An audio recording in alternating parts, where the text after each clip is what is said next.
Hey kids, here. Okay, kids, we're here. We're doing the Ask a Tech show. What is Ask a Tech? It's a show on YouTube, live from Guitar Quackery Live. And you're watching it as we speak. Okay, so I posted the announcement on Instagram, and hopefully people tune in. There's a link. I also sent the link to the customer so he can watch me work on his guitar. And here is the guitar. All right. Here it is. So it's a Strat. And today's theme is Ask a Tech about Strat setups. So not about any other guitars, about Strats, only Strats. Whatever you want to know, I will answer questions if I know the answer. I don't know the answers to everything, but I know some answers to some things. So not the history of the guitar, not, about Telecasters, not about Les Paul guitars, just about Strats. You can ask me. You need to be subscribed to this channel. I'll check, and then you can ask. Yeah. So let me show you the Strat first. So this is a customer's guitar, obviously. Oh, you know what? I need to mirror my phone.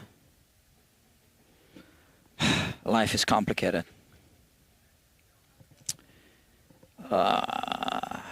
Okay. This kind of works sometimes. And sometimes it's stretching the image. I don't know why. Like now it's stretching. I don't want to show you a stretched image. Okay, this is good. All right, so here it is. We have a Strat right here. It's a Fender Strat. These are the strings we're going to be putting on the guitar. Okay, so the customer changed his mind about what strings to put on. We're talking about different strings. So these are flat wounds. I don't know why it's skipping frames like this sometimes. But yeah, so this is the guitar. And these are the strings. So we'll remove the strings, but we'll do as much work as we can with these strings on, if there's any work to be done with these strings on. So the nut was enlarged a little bit by, that's my understanding, right, by previous technician, because these are flat wounds, higher gauge. Whatever, we're not going to change the nut. Or are we changing the nut? Let me check, double check my work order here. Okay, it already says work in progress, setup, strings. That's what he wanted. Okay, I gotta update the order here. Okay, all right, cool. All right, let's see. I have one person watching me. So I looked at this guitar, I don't know, a week, 10 days ago when he brought it in, a week ago, 2 weeks ago, I can't remember. 2 weeks ago, I think. Now let's see. So these are now flat wound strings on the guitar. Okay, you can see that. Oh yeah, someone changed the nut. I remember that. And I was really impressed with the work. Okay, so I won't be doing anything to the nut. I remember who it was. It was FS Luthery, and I think he's in Brooklyn. He might have moved to Queens now, I heard. That's what I believe the customer told me. So anyway, so he did a beautiful job on the nut. So nothing to fix on the nut. I am obviously going to polish the frets. So because we're changing string gauges, we need to change the setup completely. So in this case, I will not be doing a lot of the setup work with the old strings on. It just doesn't make sense. So I will remove these strings now. And then we'll polish the frets. Oh, and you know what? I want to be reading your comments. So let me see. I can read your comments on my phone. Here. Let's see. So, Dr. Bob Perrone says, flat wound strings on a Strat, question mark? Yes. Do you know why? Why not? Yeah. Yeah, why not? Flat wounds. Why not? Yeah, but we are going to put round wound strings on now, okay? 9 to 42.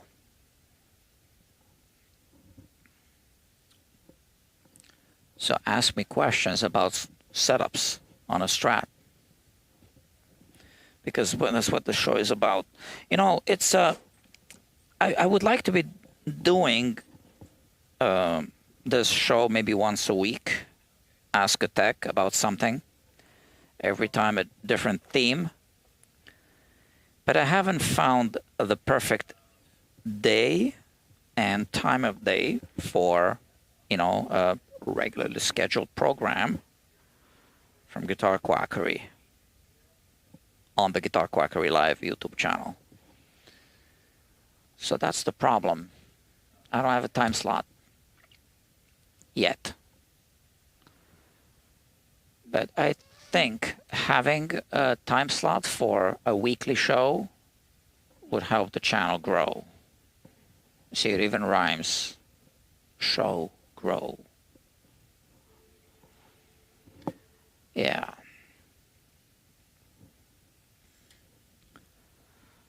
So the Beatles played with flat wound strings, right?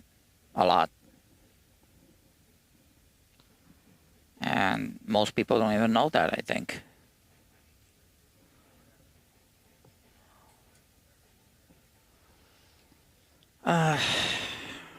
Should I save them? Yeah, I don't know. Just in case. Let me just unwind the wound strings. There are 4 of them. It's got a wound G, which is why the compensation on the G string is going to change noticeably. So when you have, okay, so this is about a setups, right? So when you have a wound G, the saddle for the G string needs to be in front of the D string saddle. When it's a plain G string, it needs to be behind the B and behind the D string saddles. Okay? So right now it's set up and compensated for a wound G string. If that makes sense. So Dr. Bob Perrone says, I've been a player for 60 years. I used flats on the Gretsch, but never considered those on my Strat. Yeah. Well, fair enough. Well, it's music, it's art. There are no limits. People can experiment. Maybe they come up with something. I've seen, yeah, I mean, I see a lot of guitars, right? So I've seen flats on Strats before, and on Jazz Masters, obviously, and on Fender, other Fender guitars like a Jaguar. What is it? Mustang? That's a guitar too, right? And then there's a Mustang bass. So I have a Mustang bass, and I want to put flats on it. Obviously, flats go, you know, they fit a bass guitar.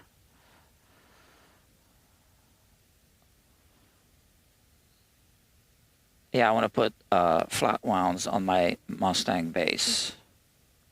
I haven't had a chance to work on it or even to play it lately.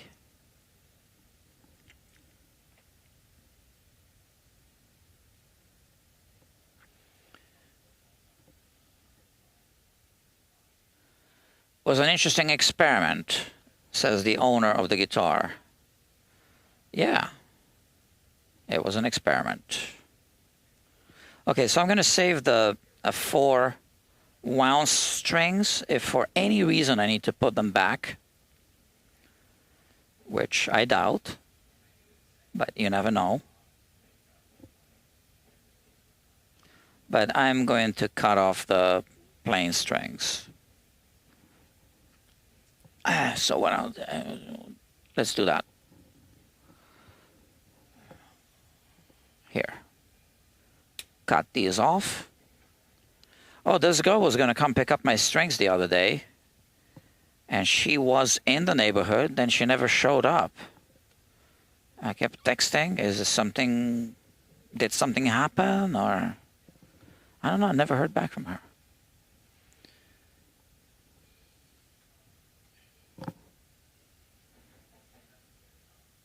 She wanted to use them for an art project.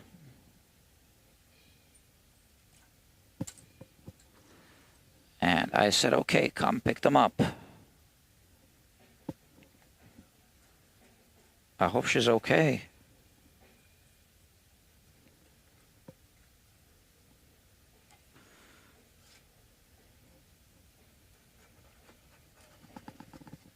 Okay. That's it. It's not easy to do what I do, live streaming. Sometimes I just don't feel like talking. Like now, I don't particularly feel like talking.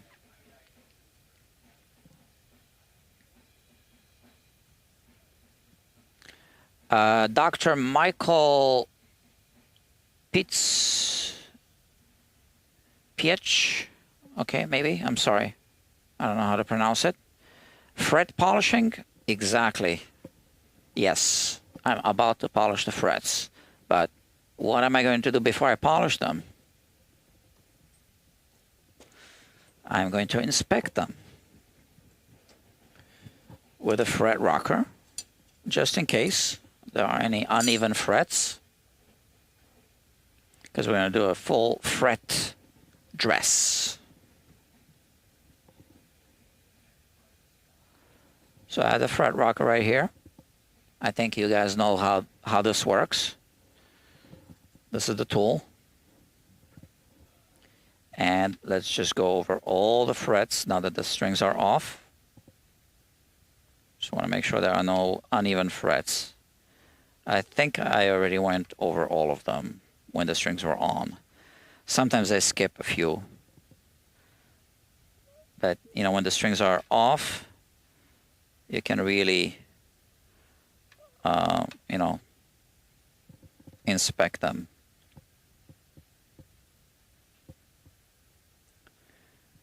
What is this? Some call coming through.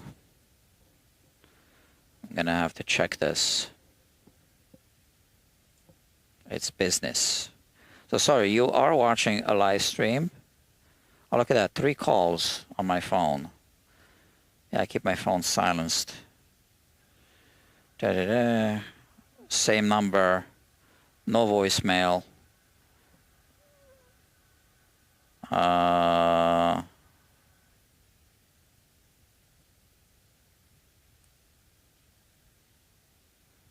That tells it I could.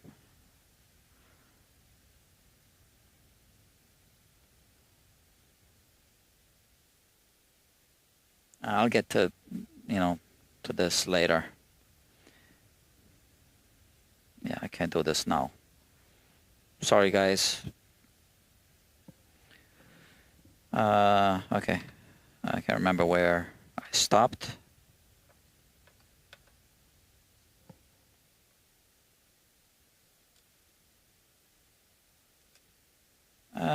Yeah, no uneven frets so far.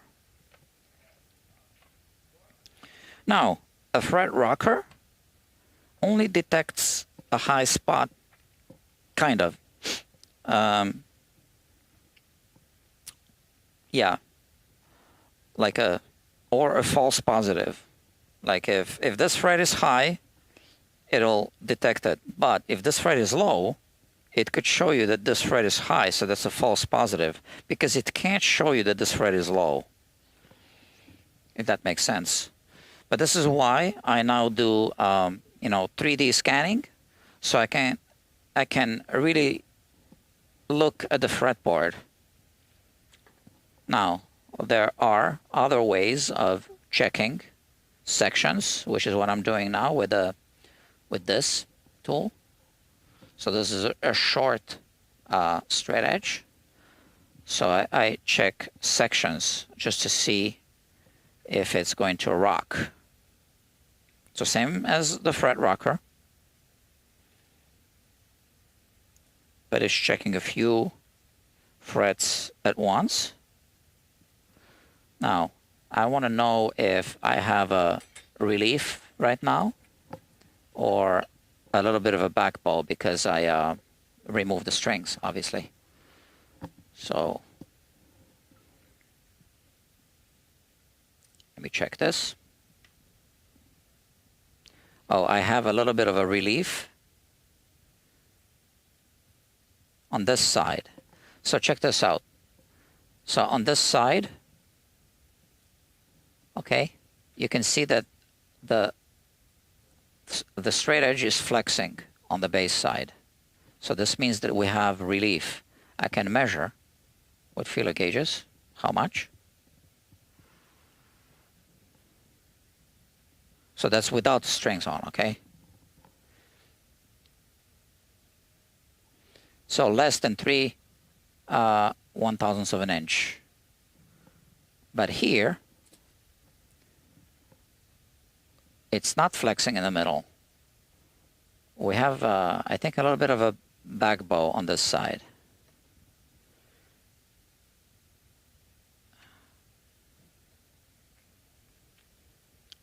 Not enough to rock. All right, that's not gonna cause any issues. I don't think so.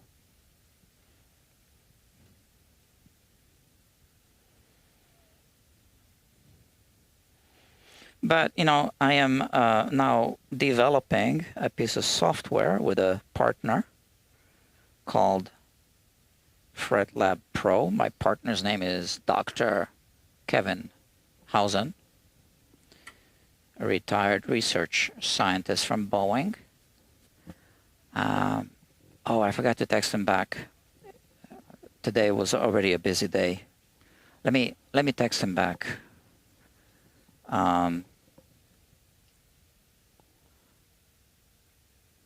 Yeah, sorry, I forgot. Sorry, guys. I really need to text him back. I already started typing a text.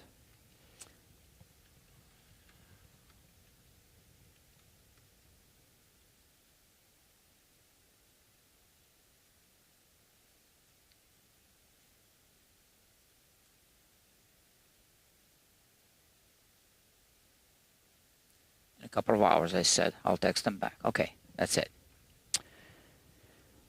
All right. No, that's pretty good. Okay. I'm not worried about any uneven frets, but I also want to side it down like this. Just triple checking everything. Looks pretty good.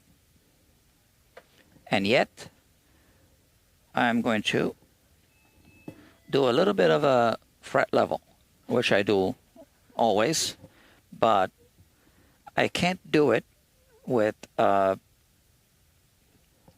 relief because we have a relief here. So I do need to tighten the truss rod a little bit to have a little bit of a back bow. So tighten a bit, and now we check. We're going to get rid of the relief. So now we have a little bit of a back bow. This is kind of rocking, okay, on both sides, okay? Now this is because of the adjustment I just made.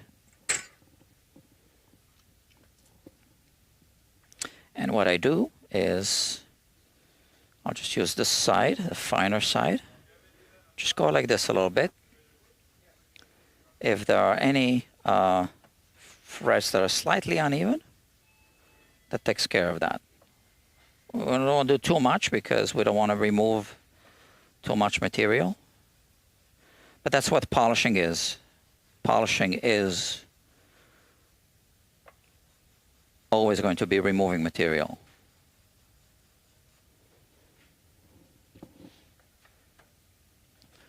It's inevitable. Okay, the second law of thermodynamics. Everything wears down eventually.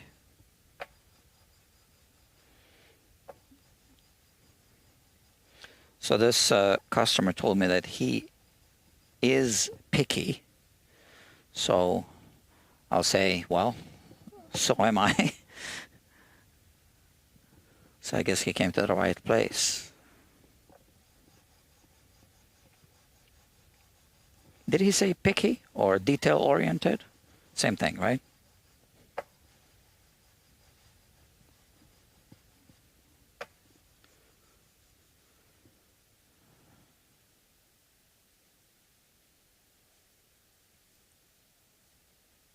Okay. So we are going to use sandpaper, very, very fine grit for the polishing. And I don't always polish the same way, using the same exact method. And when I do use sandpaper, I don't always start with the same grit. Now these are pretty good, so we are not going to start with a coarse grit and then polish, go through like many grits. We are going to start with a grit that's already pretty fine. And I'm thinking, I think maybe 800 or 1000. I'm trying to use my best judgment. And then we'll buff the frets. And this time I'm going to use this method with the tape. So we can tape off the entire fretboard, or we can just use 2 smaller pieces of tape and move them. So I will do this. Okay, not tape off the entire fretboard. With these fretboards, you want to make sure that the tape isn't going to be removing the finish. I already looked at that. This feels pretty solid. But if you feel that the finish is going to come off, better not risk it. So that's that. I'll also take the neck off at some point, maybe. Let's see. I do have a cover for these guitars. I need to organize my space. Let me see. There are some covers here.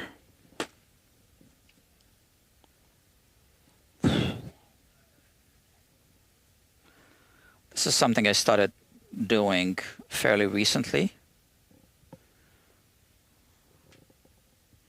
Okay. Check this out.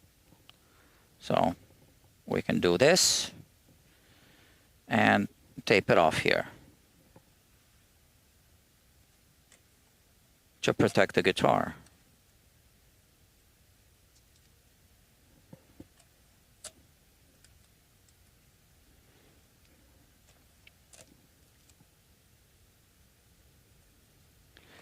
Okay.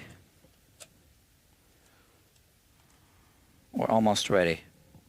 Okay. I think this is good. And now I made these tools on my milling machine at home in different sizes. So these are big frets, I think. Maybe number 4. Yeah, I think this is good. All right, let's see. Let me show you. Looks like this. And there's a groove for the fret, and we wrap sandpaper around it. I will show you how this works. Okay, I do have a few comments here. So this is an Ask a Tech show. Do you get different results with a fret rocker? Strings off, strings on. Well, the show is about Ask a Tech about, Strat setups. So I want to be strict about that. Sorry. Have you heard about the Plek machine? Same thing. We cannot talk about anything else, just Strat setups. But yes, I have heard of the Plek machine. And I'm just going to say that they might have some serious competition now because we're developing this software with my partner. So the Plek company also came up recently with a Plek scanner, they call it. So check that out on their website, and then check out our website, fretlab.pro. Okay? But yeah, let's talk about setups on a Strat. Dr. Bob says, oh, you have to finish cooking dinner. I'll be back. Okay, no problem. And Dr. Jeffrey Boyle is in the house. Oh, and Dr. David Sherling is back. Hello, doctor.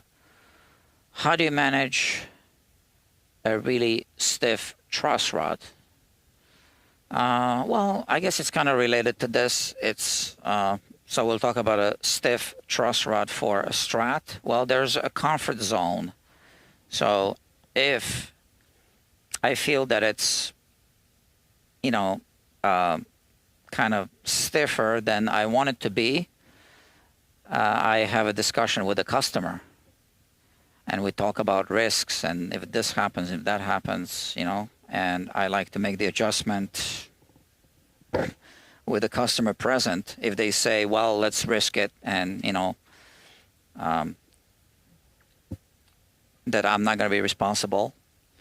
But yeah, so it's going to depend on the truss rod, but it's also going a little bit off topic now. So I want to stick to the topic about setups on a Strat.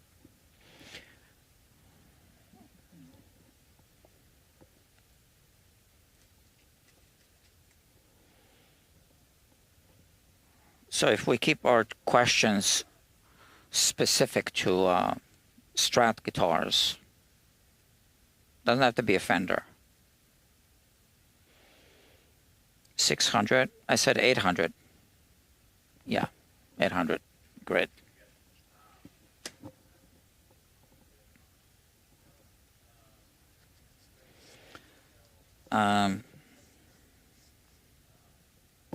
Yeah, I think 800 will work.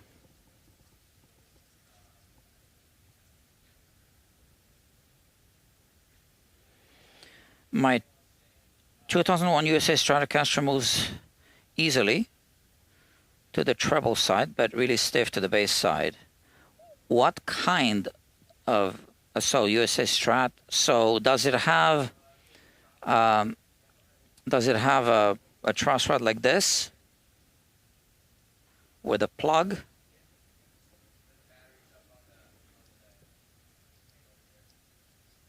So with a walnut plug,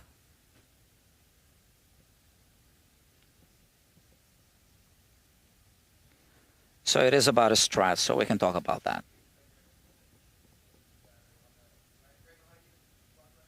Headstock truss rod, he says. Okay, with a walnut plug,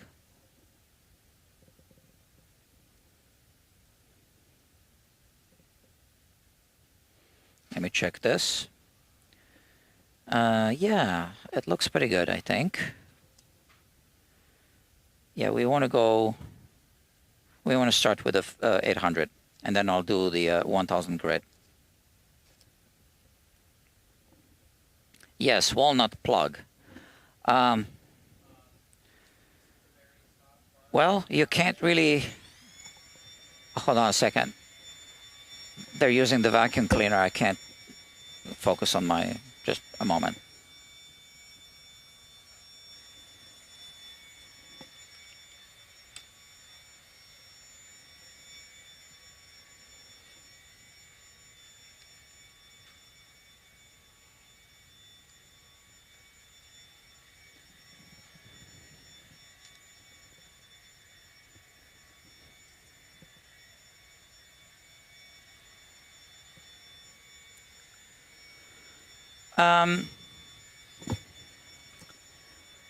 I have a neck. Oh, here it is.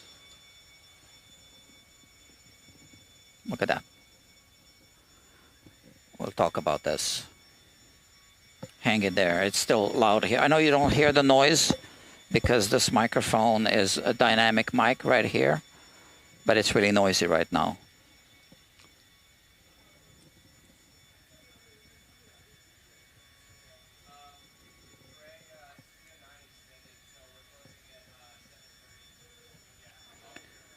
So I dissected this fender neck. It was from an Acoustasonic. I have it here. It had a truss rod issue that couldn't be fixed. And I dissected it. I made a video on the Guitar Quackery, on the main Guitar Quackery channel about that. The video is titled something about Fender warranty, something like that.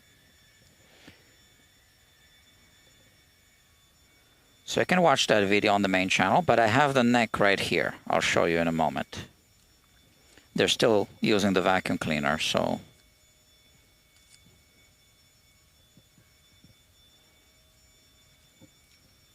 Thank you for your patience.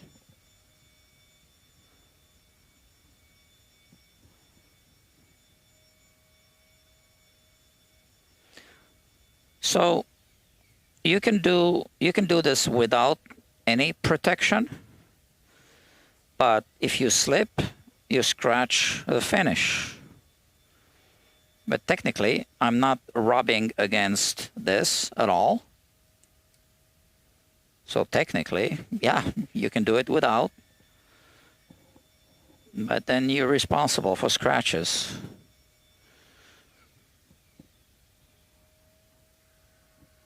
So if you want to save time, take your time to do it right.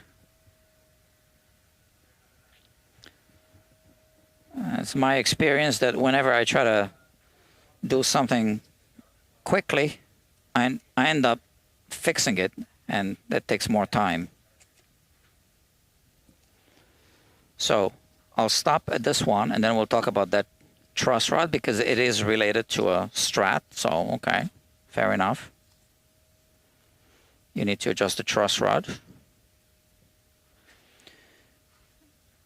I mean, honestly, it still falls in a gray area, but it's about a Strat. Okay, you're trying to do a setup on your Strat, and the truss rod isn't moving, right?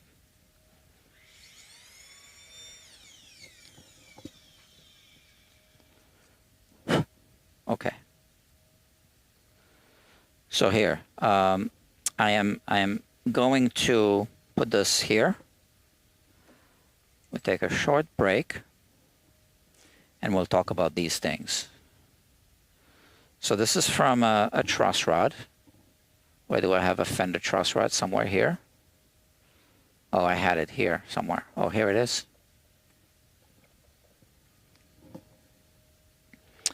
So this is a Fender truss rod from a Fender guitar. And if you have a,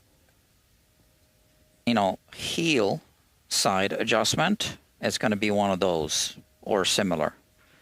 A big one. But if the adjustment is on this side with a plug, so first of all, it's a bi-flex truss rod. It's a two-way truss rod. And here you can see a cross-section of it. So this had a headstock and a walnut plug. So how does the bi-flex work? Well, the walnut plug is kind of here, right? So if you... Where is my... hold on. Oh, here. So if you have an up bow, you need to tighten it clockwise like this, right? To tighten the truss rod. So this one is stripped a little bit. That was the problem with this one. So you can tighten it in this direction, okay? And that'll straighten the neck. Now, it's a biflex truss rod, so if you have a back bow, then you need to go in this direction, and the plug, the walnut plug, ends about around here, right? And then you have the headstock. So it needs to hit the walnut plug. So let's say it hits it around here. Do I have a walnut plug? I think I do somewhere. I know I do. So let me show you. It's the kind of thing I don't use every day, so I don't know where it is. I just know that I have a couple somewhere. Oh, is this from a Fender? Let me see. Oh man, I know I have them. Oh, here's one of them. All right, so here is the walnut plug. Okay, you see that? Okay, so now, and that's going to be cut off like this, right, when you install it on the headstock. So now, right, so now you've reached the walnut plug, and you see now it's going to want to push the walnut plug out, right? But because it's glued, now it's being pushed against the walnut plug, and it flexes the fingerboard in the up bow, from a back bow into the up bow direction, right? Now, this walnut plug is glued. So now what can you do about the issue that you're talking about? Well, I think that your issue is kind of related to what the problem was here. So let me remove this.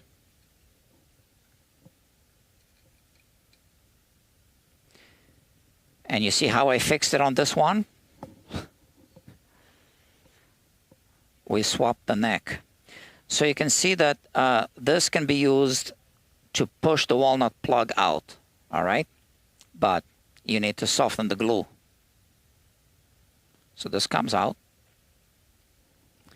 And look, if I show you this, so this came from here. It goes through, right? Oh, you see that? So this means that if you can put a little bit of oil here, it'll work its way into the threads. But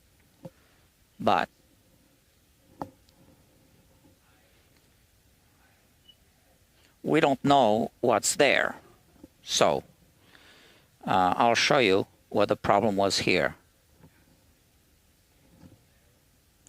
So here we see that these threads were contaminated. We need more light. And you can see right there some probably glue or something. We don't know what this is. Now I'm removing it. And this you cannot remove, right? That's internal. But it's going to help if you can lubricate it. So once again, when the plug is, I'm sorry, when the walnut plug is installed, but you know, the truss rod thing is here, the truss rod nut. Now this one is a little bit stripped. Okay. So now, if this is okay, let me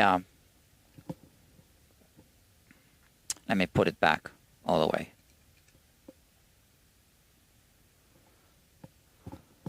So there might be some debris there, or maybe some glue squeeze out or something in those threads.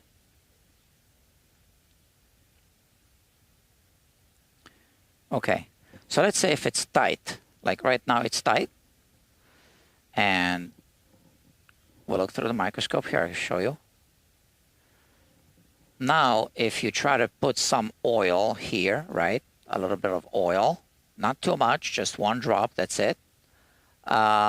It's not gonna seep all the way down, right? But you need to unscrew this. Okay, so now we're going all the way back. You unscrew it like that. You unscrew it until it hits the plug. And you can see the witness point, the witness line there. This is where the plug was, okay? So let me put this plug here. You can see that witness point at the bottom right there. That's where you see some glue residue right there, right? Okay, so this is as far as it's going to go without removing the plug. So now what do? You take a little eyedropper or something, and you put a couple of drops of oil inside here, but you need to keep the guitar vertical. Okay, so it goes all the way down, and you want it to kind of go down through the whatever remaining few threads are there, and then you screw it back in. So you have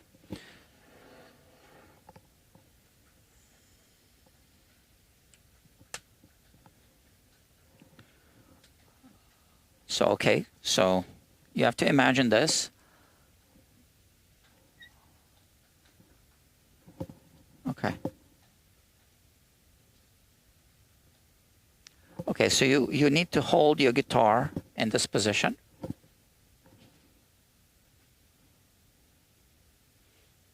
In a vertical position.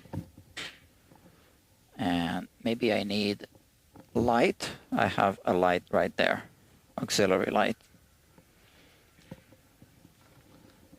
So we are cheating a little bit our rules here, but you know, it is about your Strat. So we can cheat a little bit. You're trying to do a setup on your Strat, and it's not working out. So I'll help you out. All right. So now,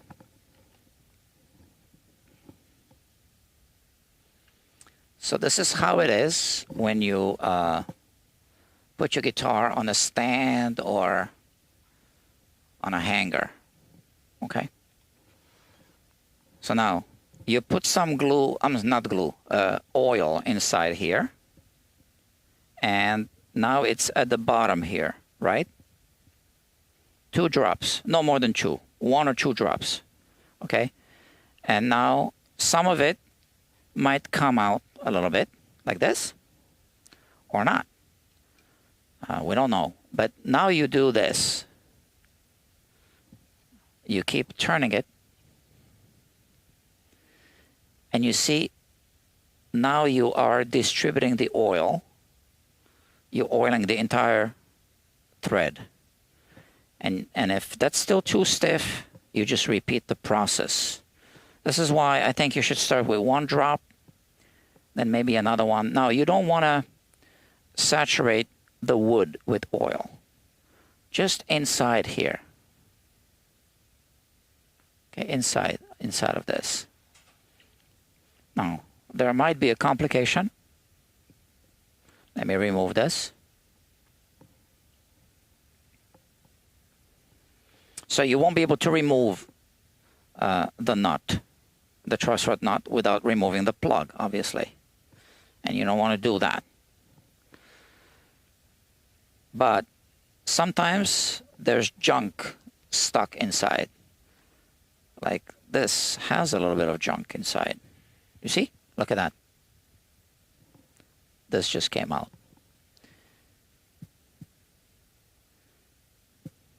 So you don't know. But it's supposed to be a hollow tube. And you can see that. Right? So I think that might help. But as you know, without having the guitar on the workbench, I don't really know.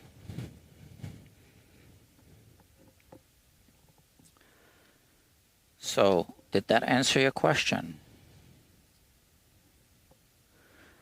Oh, Dr. Jeffrey Boyle says hit the like button. Yes, please do. Yeah. The like, the share button so that you can tell other people what a great channel this is. And you can get free tips from the workbench. Okay, so, all right. This is why I have this, so I can explain things like this. So watch the video. I think it's called Secret Fender Warranty Procedure, something like that. I don't know. Okay, now I'm going to get back to work here. No more distractions. But yeah, that was an interesting question. And I'm glad I have these parts, guitar parts, so I can show you.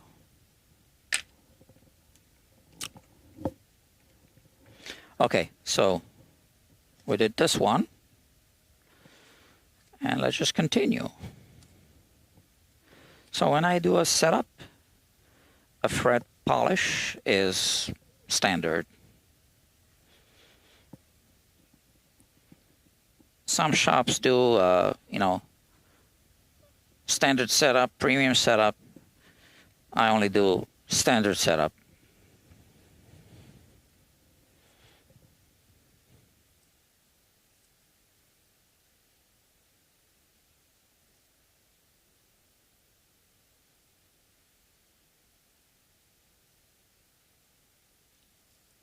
Yeah. So this is the standard here, right?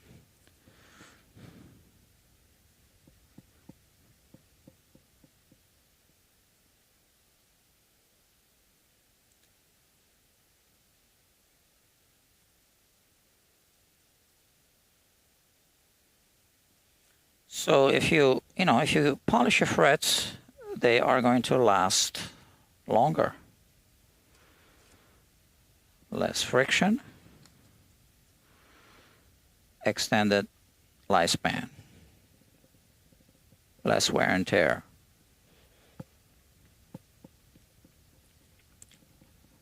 Plus, we want it to play well lubricated. Because we don't really lubricate the frets.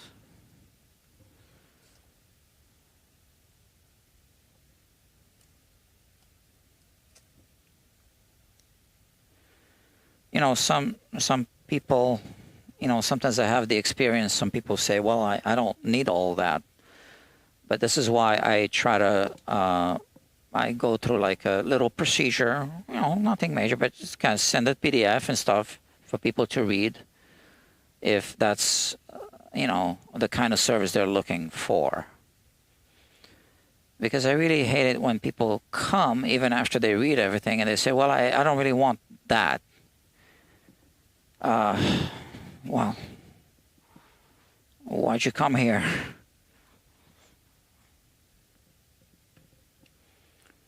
It's like going to a Ferrari dealership and saying, I don't really want a Ferrari. Well, that's what we sell here.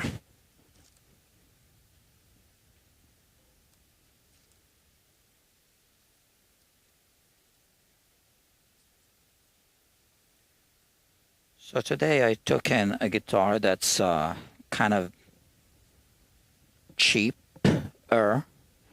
It's like a $650 guitar. It's a Martin X series. Those guitars are problematic. So I almost kind of turned it down because I don't want to waste people's time here. But then I was thinking, well, this place is a YouTube channel. So why don't we take it in and do a video? So I worked out a deal with the customer. So, I mean, he's still going to pay for the services, but if something isn't quite working out, we won't like do the full service. Because with some guitars, things don't work out the way that it should.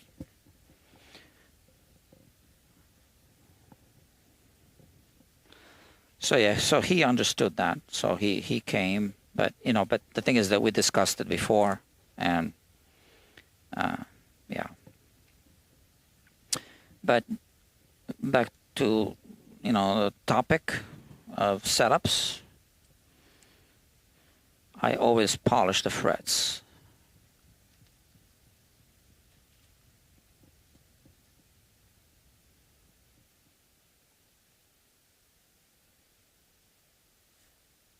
I mean, there's no industry standard that that tells us what a setup really is. It can be whatever you want it to be.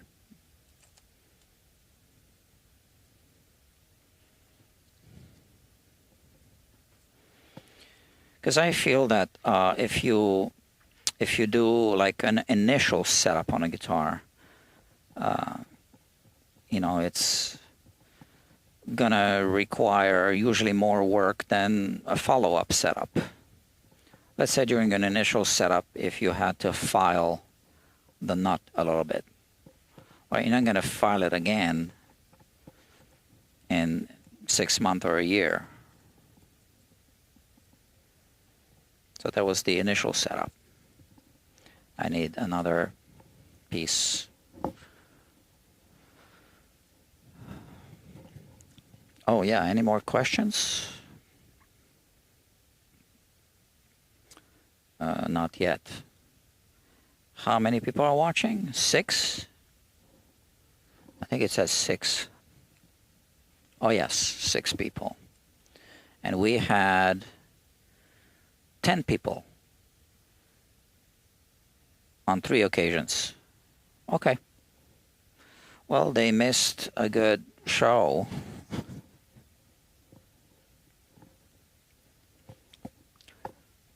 They might not know how to adjust a stiff biflex truss rod on a Strat.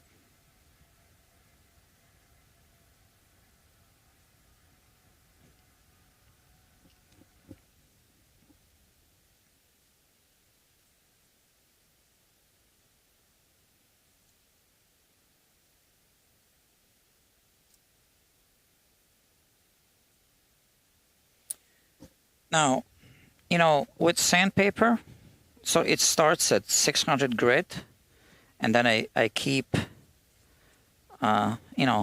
keep using it.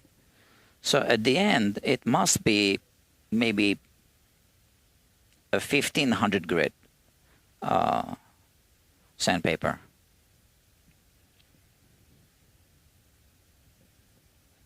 So the higher the number, the smaller the particles, right? The finer the grit.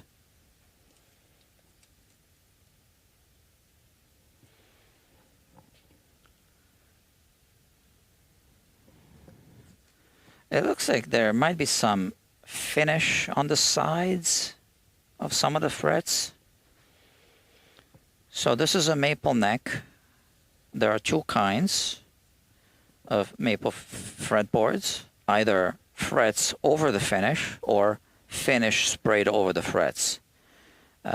So I prefer this, frets over the finish.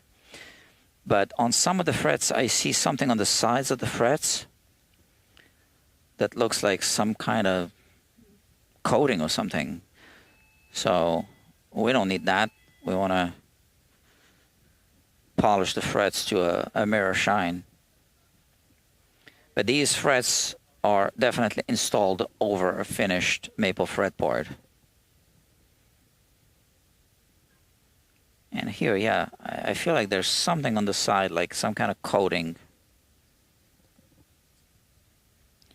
So I'm going to do another pass. See, I slipped. This is why I have the protection.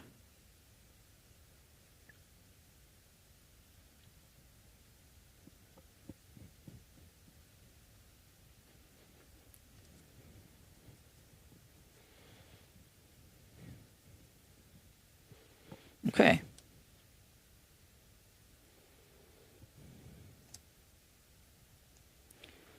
Yeah, you know what? I want to have a closer look at this. I don't know what this is. So let's have a look. It looks like some kind of coating or something.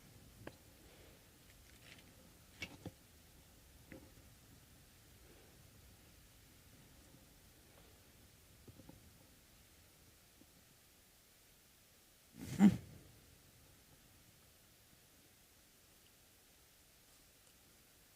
right.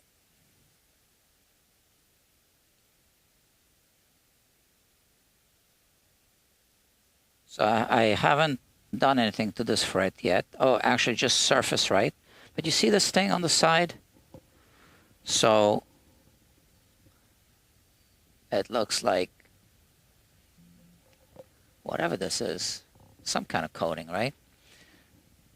But this isn't the install that will spray the finish over the frets.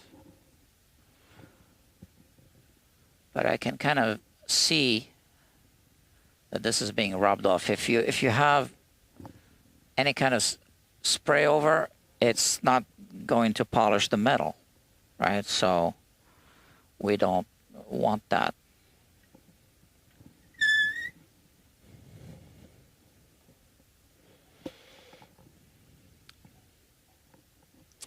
I'm reviewing a bass as well, bass guitar. And I'm sorry, I'm making a video, right? But this time I'm reviewing a customer's guitar, customer-owned guitar, a bass guitar, and then I went to the store and I bought a new one as well. So it's going to be like a double review. I'll review both of them. Same exact model. So the guitar the customer brought in is lightly used. Very lightly used. And the new one is new. Out of the box. So we'll compare the two. So that's coming up on the main channel.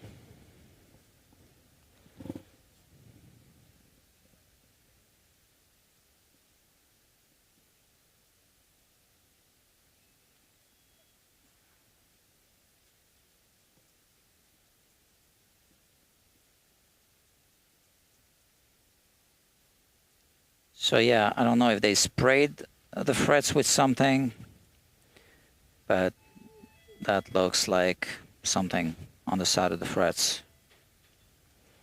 Only on this side.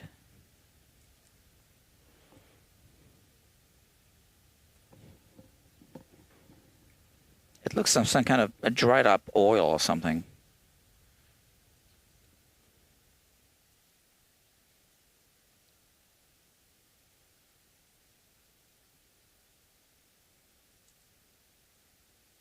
Any more questions? Not yet.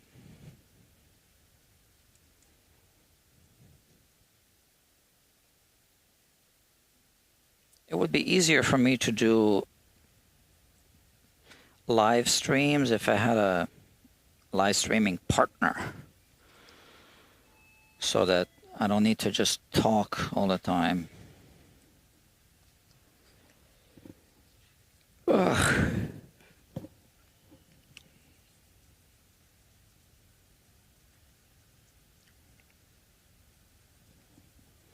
So I can also listen to the other guy talking.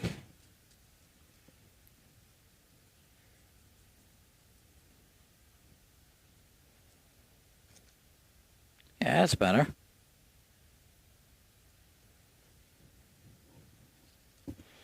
I think I might need to go over a few spots.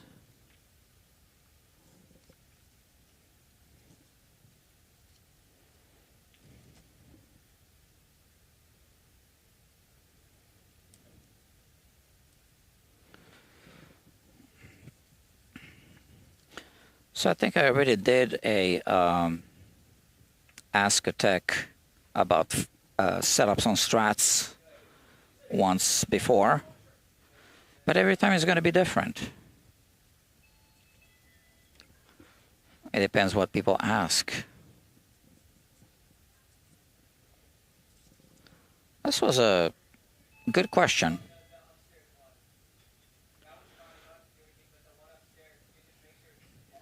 That was Dr. David Sherling asked the question. And you know, you can also join the Guitar Quackery forum. That's guitarquackery.forum. And, you know, we can chat on the forum. And then you can give us a progress report. You can post pictures on the forum.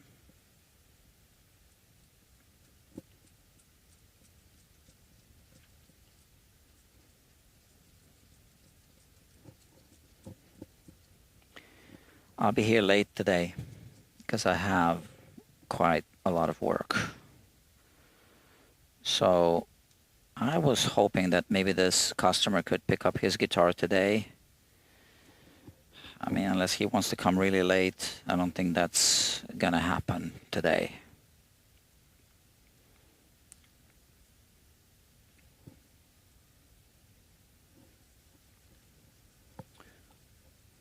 Because I didn't get, yeah, I didn't start until about an hour ago, so.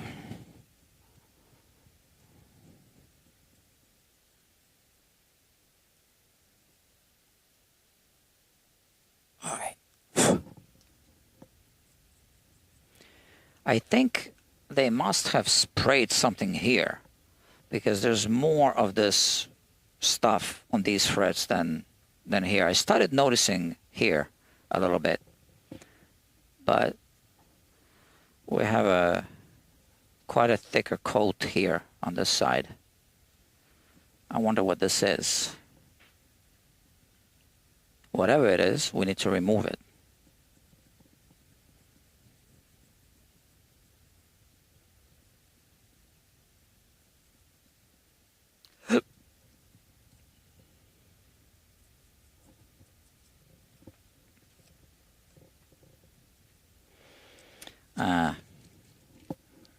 Alright. So, how many people watching still? 6.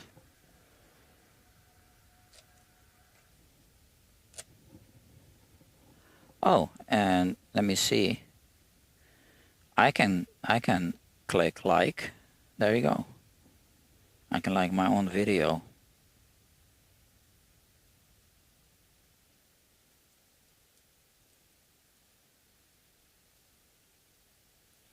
Oh yes, so it says 6 people watching. That includes me. Oh, now it says 7 people watching.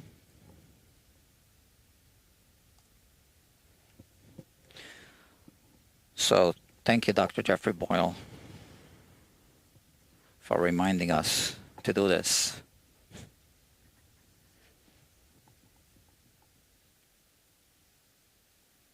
You know, I can feel that there's something on these frets here. On these. They feel different than these.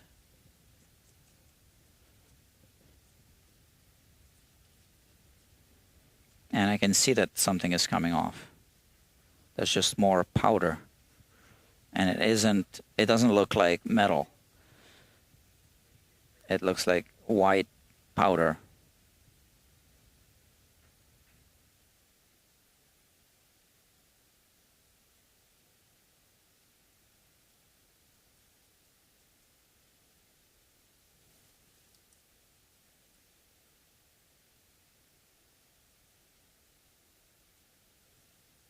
I don't think they sprayed anything over the body.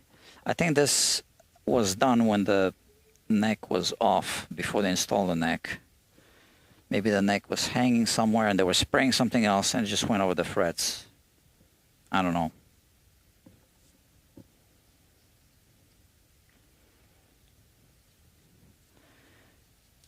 We need to call our guitar forensics team to figure this out.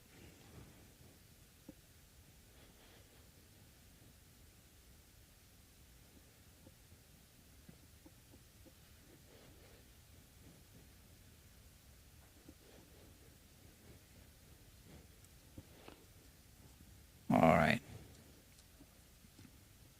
So this was a 800 grit. And now we'll do another pass with a 1000 grit paper.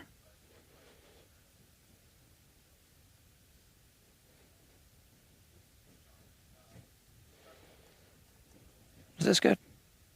Yeah. So this now looks like brushed metal, which is normal for this stage.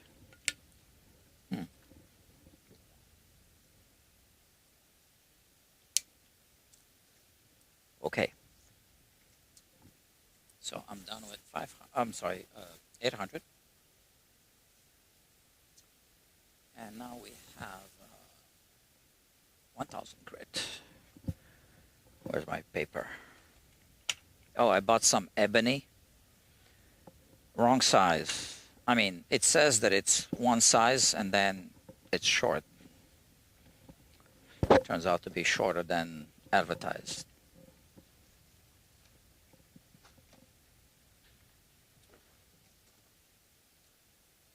$1,000 grit. 4, 6, 8. Okay, keep them in order.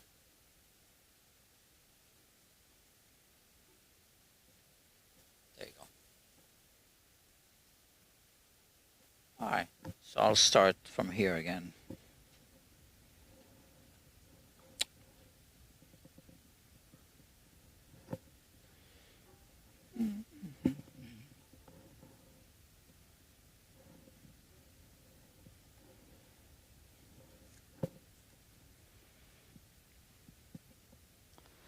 So 2 passes and then buffing.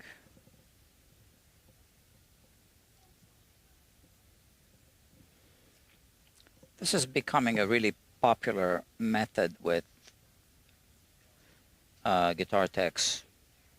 Oh, this way.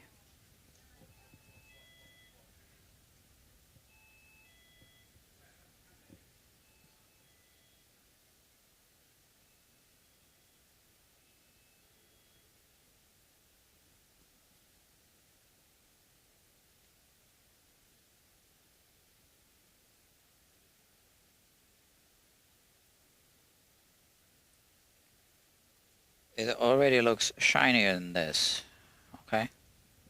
You could even stop here, but we are going to take it further.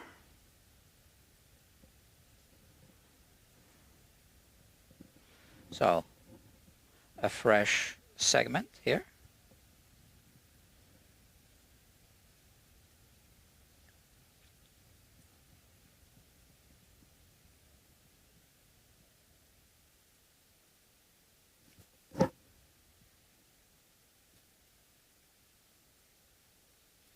So I would have loved to have scanned this guitar, but there was no real reason to do it on this guitar.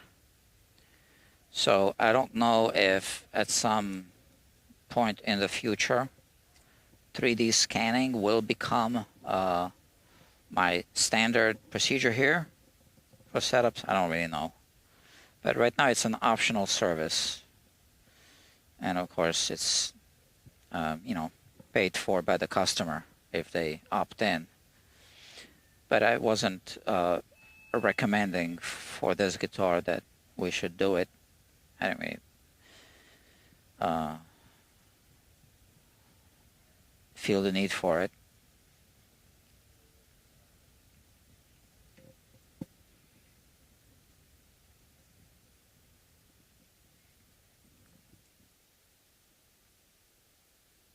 The 3D scanning. With the 3D scanning, we can archive guitars. And I actually want to record a video tonight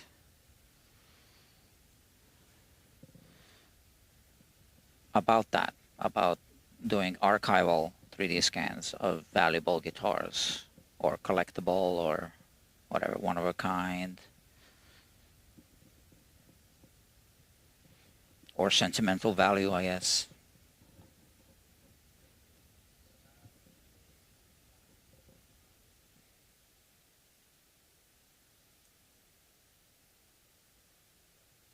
So I know the camera doesn't show, but these do look shinier than these.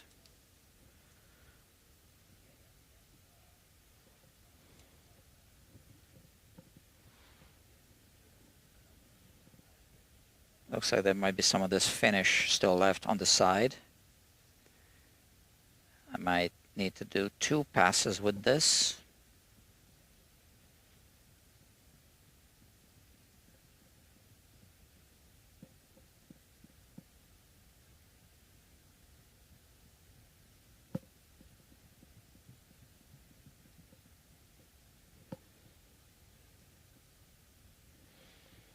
Yeah, 1 more pass. So, with the archival 3D scans, a guitar could have its own, medical history.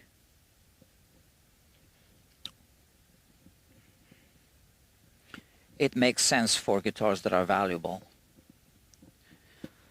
So, like I said, I want to record a demo video about that tonight. But I would, for now, I just want to make a private video that I want to send to some guitar collectors. Let them see what archival scans are all about. And then maybe later I use the same footage to make more like a public video for the YouTube channel.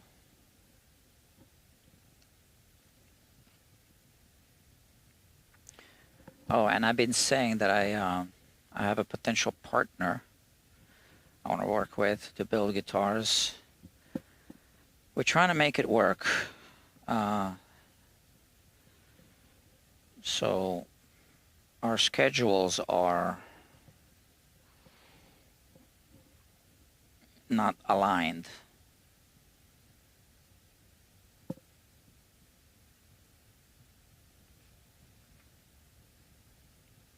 So we'll see. I will keep you posted.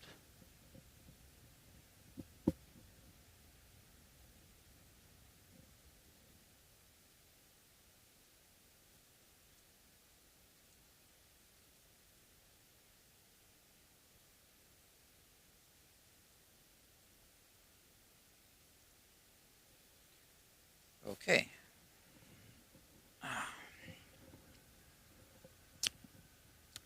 5 people watching, including my phone. So only 4 of you. This must be a boring show.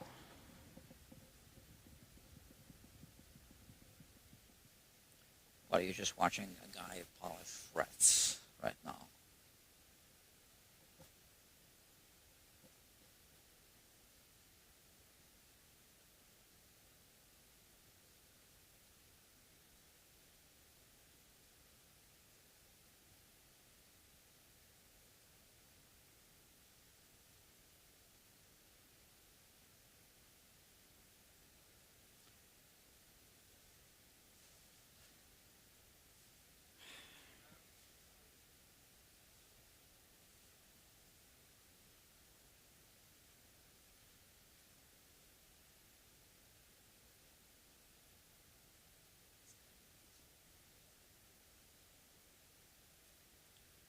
So friends, I can talk if you inspire me to talk. It is a Q&A. It says ask a tech. So what do you want to know about Strat setups? I think if we had a bigger audience, there'd be more questions.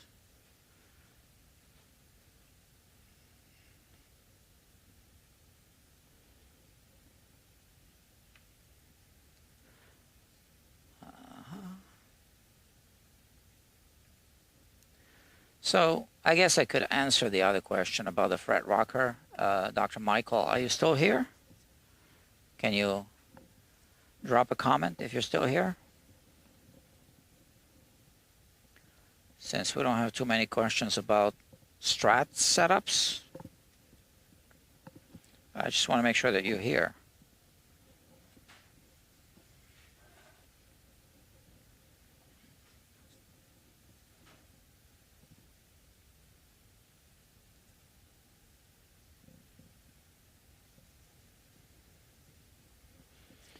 I don't think he's here.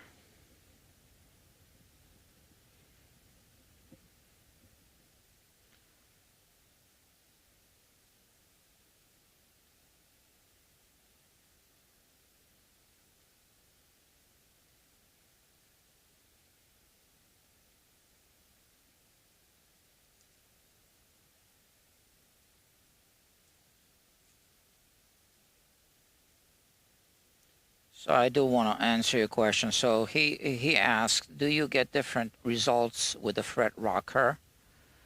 Strings off, strings on. Sometimes, but not for the reasons that I think you're asking.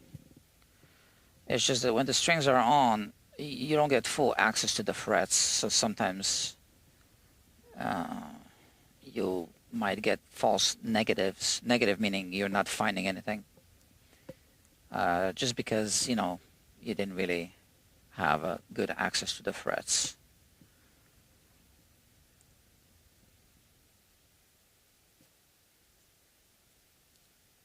But I don't think that added relief that you get when the strings are on will make a big difference.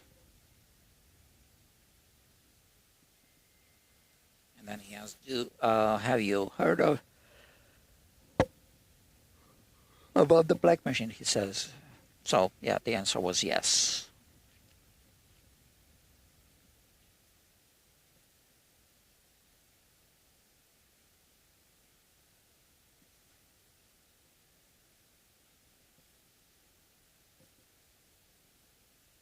But I think he left. Because I'm sure he would have dropped a comment by now.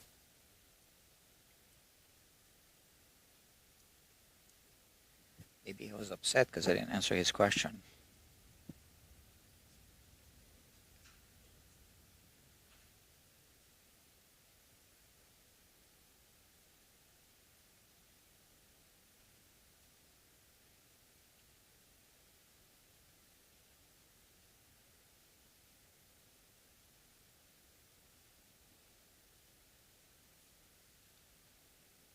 So normally when I work here, I play a YouTube video or something, and I can watch it here on the monitor, and I can have my headphones or earphones, what they call it, earbuds, earbuds, what I call them, the Apple thing, and I can watch a video and listen. But my eyes are usually on the guitar, so usually it's kind of like a talking head video that, I don't really need the visuals. I just need to listen.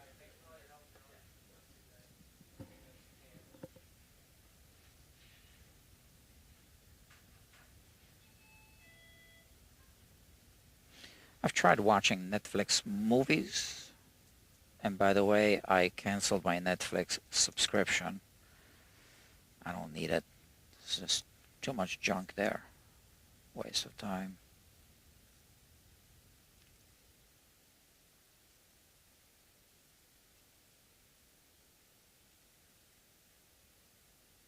Oh, I uploaded a new video on the main channel. Did I mention that? Yeah, about a Martin 000C guitar with a collapsed soundboard. Yeah, so that's on the channel.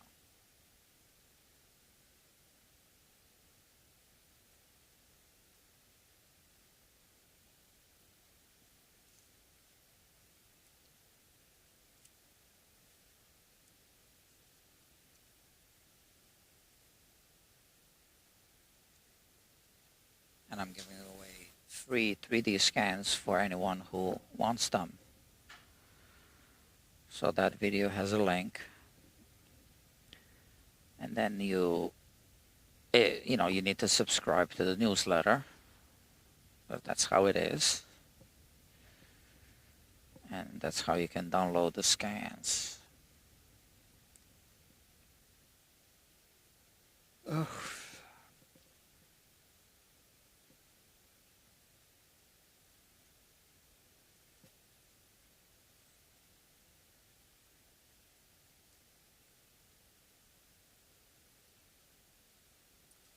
So yeah, so what was that thing on the frets? I wonder if they sprayed something on the frets before they installed them.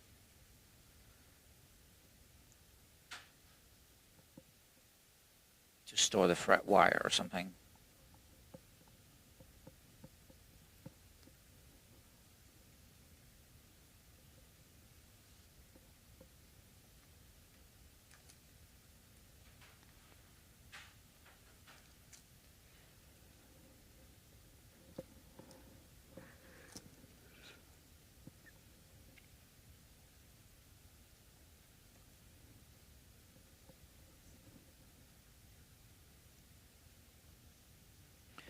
The thing is with fretboards, when you think you're halfway down, you're not, because these frets here are closer together.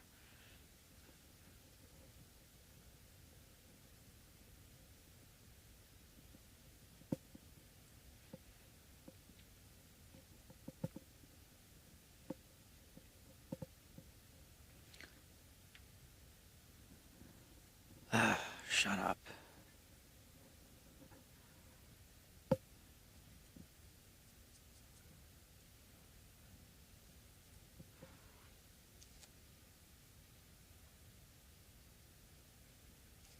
Some spam call coming through.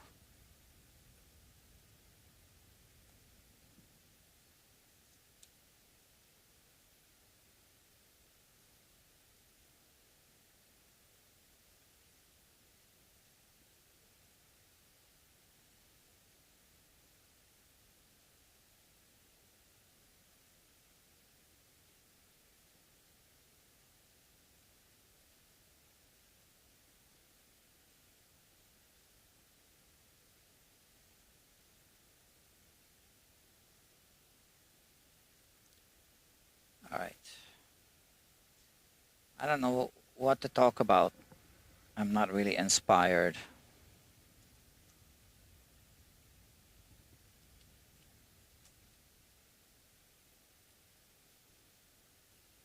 So some people comment on my videos that I talk too much before I get to the point.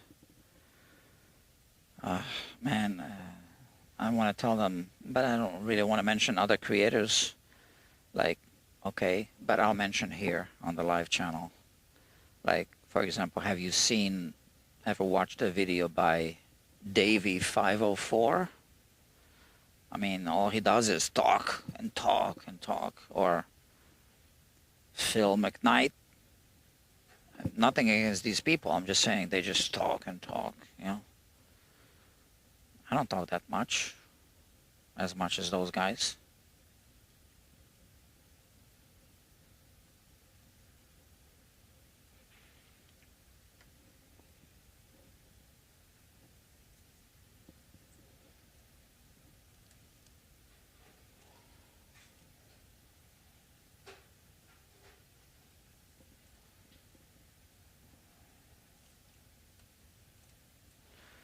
And if they don't like the channel, they can watch some other channels. I mean, it's not mandatory to watch Guitar Quackery.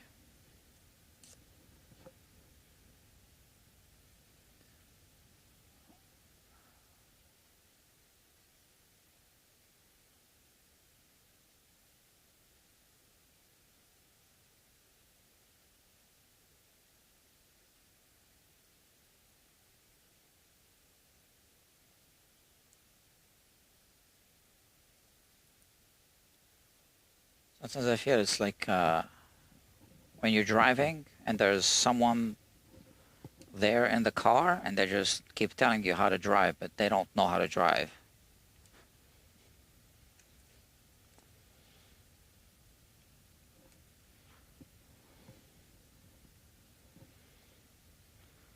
So a lot of people think it's easy to just make videos.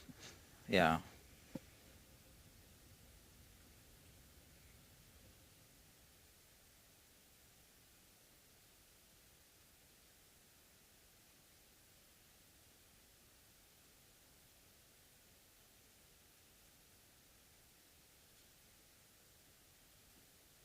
Someone sent me a message, like a DM on Instagram about his guitar that's buzzing and this and that. And I told him, sorry, I don't do free personal one-on-one consultations. And then he said, oh, how much would it cost?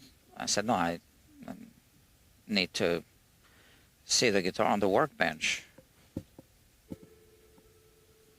So I'll talk about people's guitars and I'll do free consultations, but it's got to be where other people can read the comments, not like a personal direct message, because that becomes a one-on-one consultation.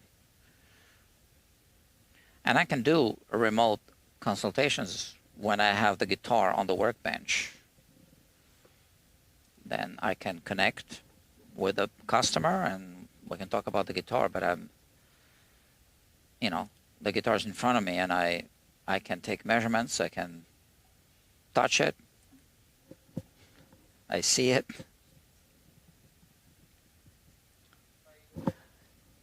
I can't, count on what people tell me that they see on their own guitars.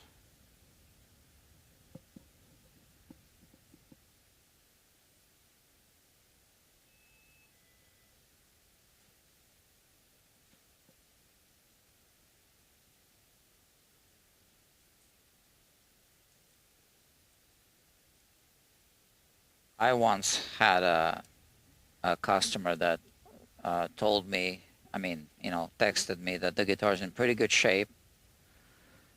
And it was an acoustic guitar with a loose neck joint.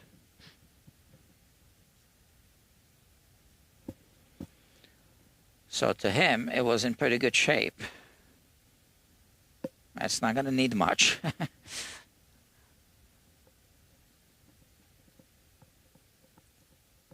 No, just like a neck reset.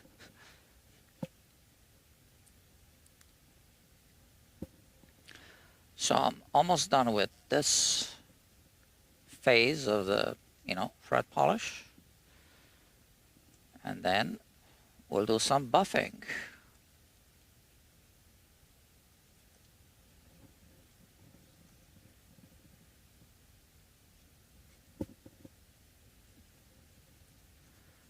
So this is where I would normally go and wash my hands, but it's kind of hard to do that during a live stream because the bathroom is all the way in the back.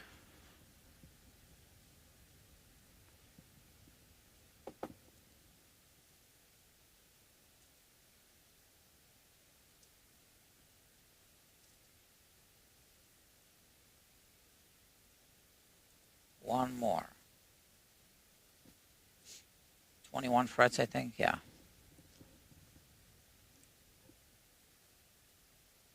22.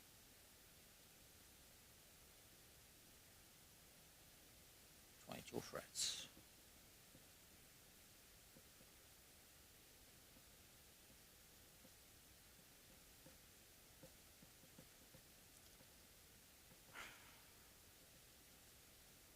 All right.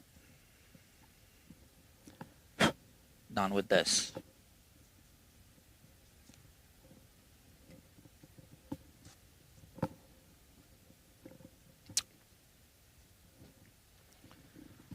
Yeah, I wish I had a little sink here, but I don't.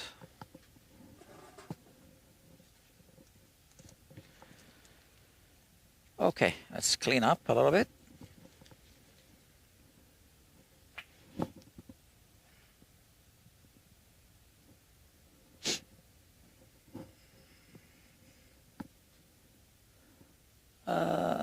Yeah, this one. I started using the Dunlop products.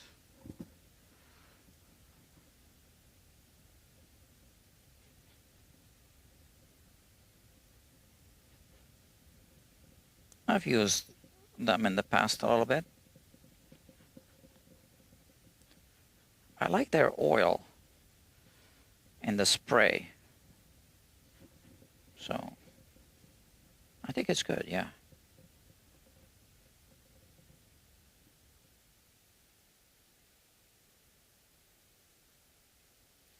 So there's a little bit of a residue from the tape.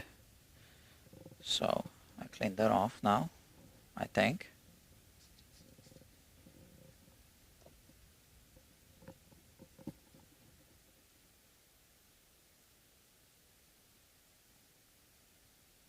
It's good. All right, so look, this already looks good,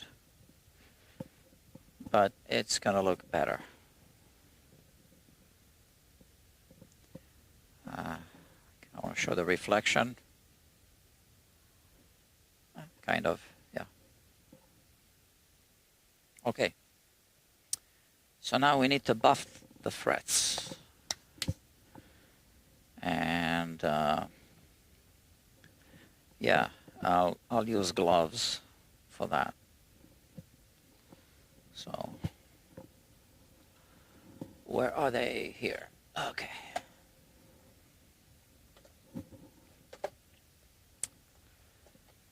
All right. I'm gonna reuse a glove.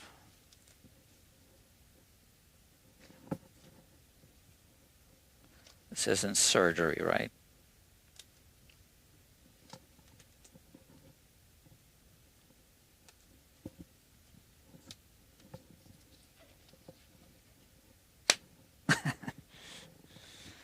All right. So we have buffing compounds.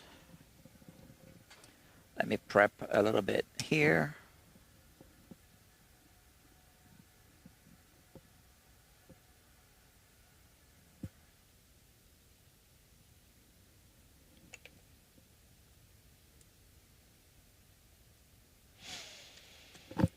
What else do I need? Okay, I have this. Oh yeah, tape. Where's the tape? Oh, here.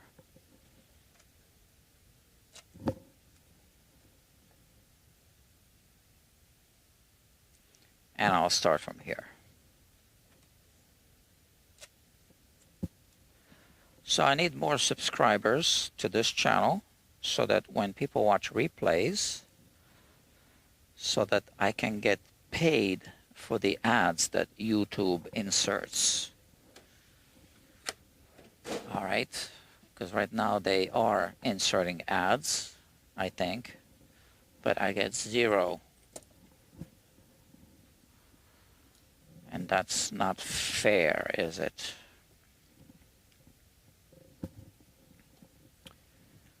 Okay, friends, let's do this. You know, this knot looks so good, I'm going to protect it. Just in case the buffing compounds are splashing all over the place.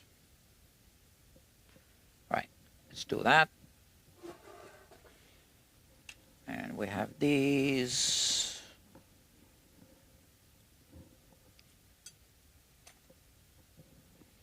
A Q-tip.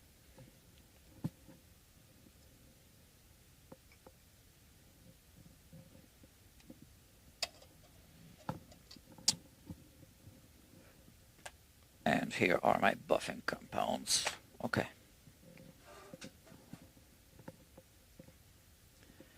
Okay. Let's not waste any time.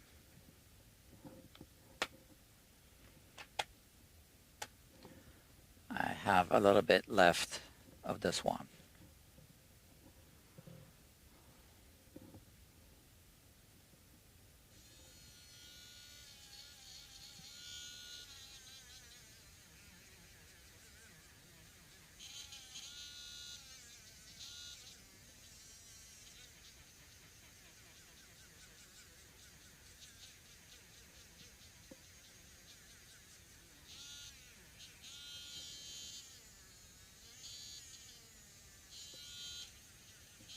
Okay.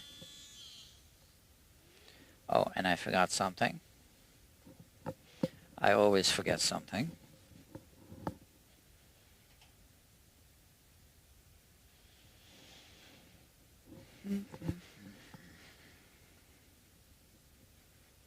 So now this is already very shiny. I don't know if you can see this. It's already very shiny, but not shiny quite enough.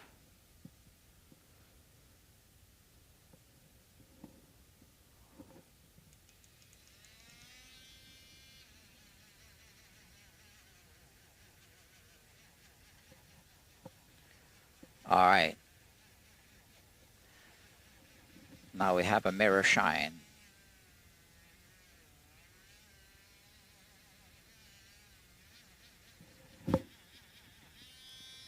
I think you can see the difference. If I focus, you can see the difference. I think you can.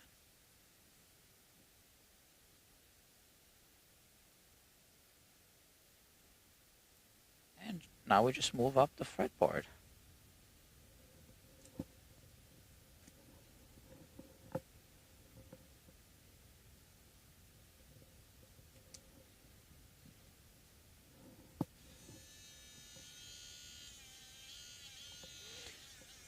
Oh, I think I forgot to put the links to these supplies that I'm using. So let me do that because people always ask. So yeah, I include those. And you know, I have to say that whenever I include links, they are in fact Amazon affiliate links, which means that I get paid a small commission if you buy through the links at no extra cost to you. So Amazon requires affiliates to disclose this exact, you know, message information. And it's a violation if you say buy through the links to help the channel grow. You can't say that. So I'm not saying it.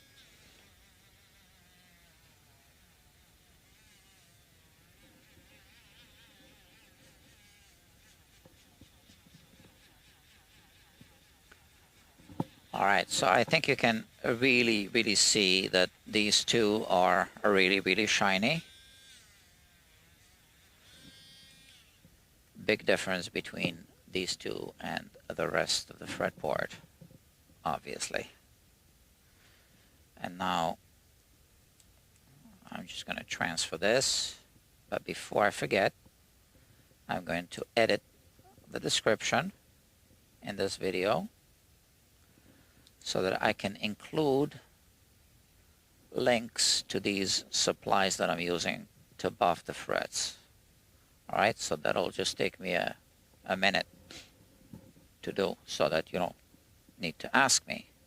It'll just be included.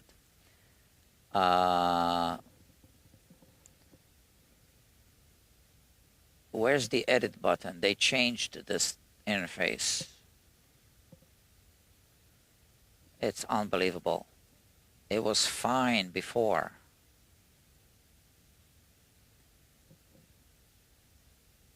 Stream settings? Oh, edit. Okay. All right. So I just do a copy and paste job because I have these saved. Recommended products. So find buffing, metal buffing, mini tool, and yeah, microfiber cloth. Okay, so I can copy and paste this.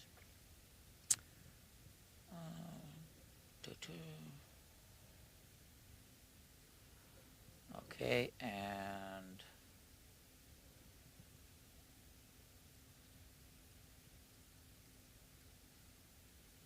compounds, buffing wheels. What else? Am I forgetting anything? The microfiber cloth, I guess I can include that. And oh, I'm going to use the lubricant, tune it.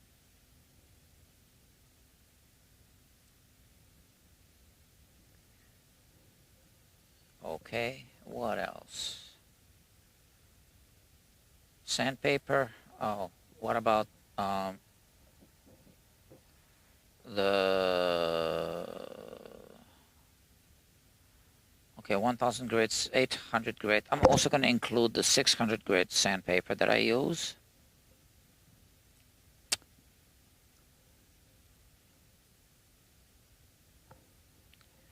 And the tape, right? Tape.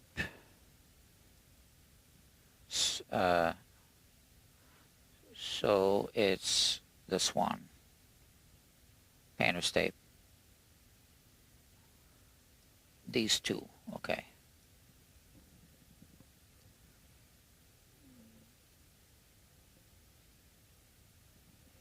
Save.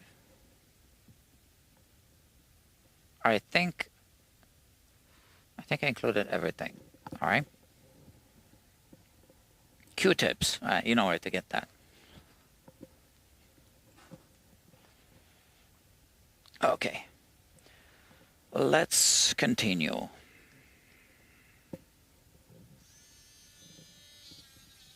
And sometimes Amazon links don't work because they, sell out on a certain product. But, at least you have some guidelines. So I can't keep checking if the links are still good or not, because I've already updated some links.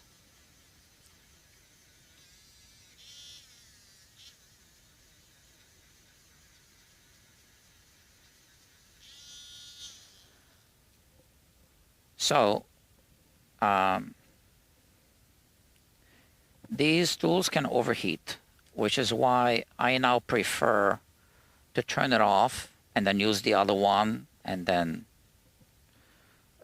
while this one is cooling off, I'm using this one, and vice versa. So you see, I put a very small amount. A small amount is all it needs. It goes a long way. If you put too much, well, then it's too much.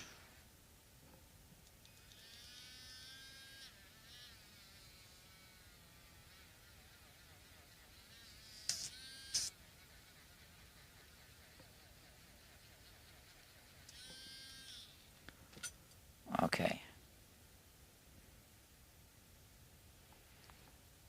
Now I'm also going to be using a product for cleaning that's a toxic chemical. I think you all know what toxic chemical I'm talking about. I just don't like to mention it because you never know who's watching. I don't know if a 5-year-old's watching this.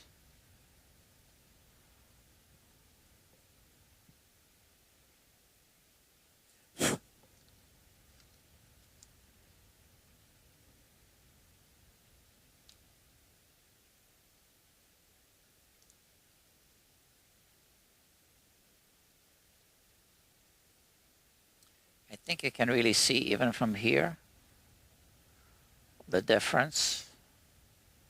Not really. Okay, but from here I can really see the difference. I wonder if I can show it with a phone. Let me see. So first, mirror. Okay, I'm mirroring now. And oh, it stopped mirroring. Why? It was mirroring.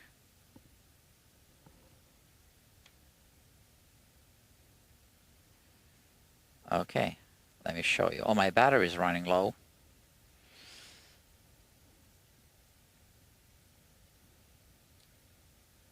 Okay, so you can see I've protected the nut, like I said. So these are buffed, and this one is to be buffed. So you can really see the difference, right?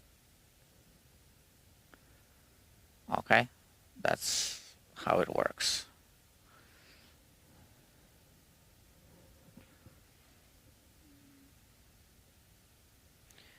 So I do need to plug my phone.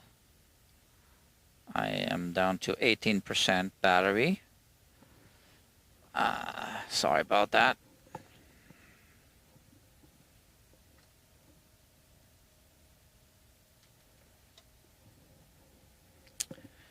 Okay. I'll check your comments later.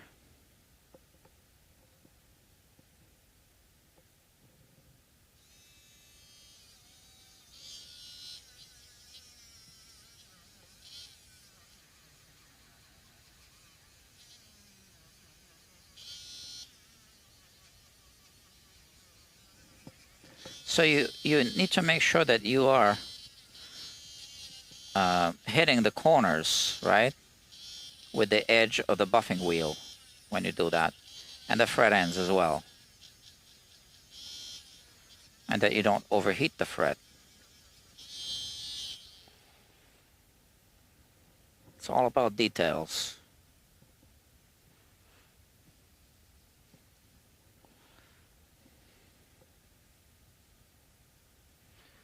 Just a little bit.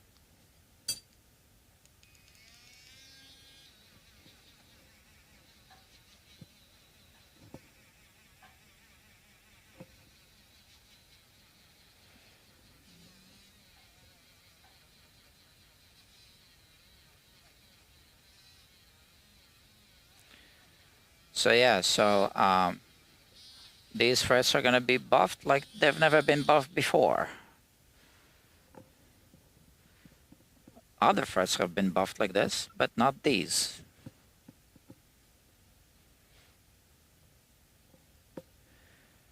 And the customer already texted me that he wants to bring some other guitars. So I said, okay, let's finish this one. Then we'll see.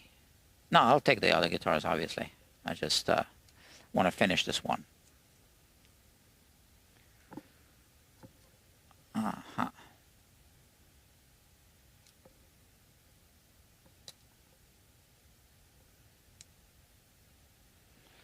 So yeah, so I was saying how, some people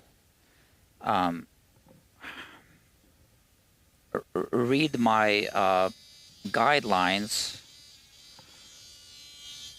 and they tell me they agree, and then it seems like they don't really agree, because then they come and then they think something else is going to happen.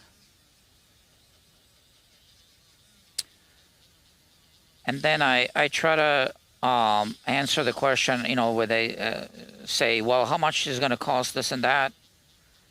So I've had like different ways of answering that question, which is that I basically can't quote without seeing the guitar, but to let them know that it's gonna cost more than average, right? And I just try to be nice about it, obviously. But I've had different ways of, phrasing this. Let me think.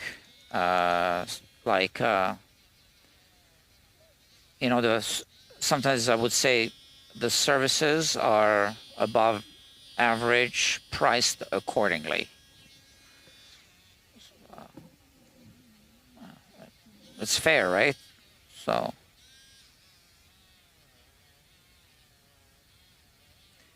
and I'm still not priced like you can't afford it.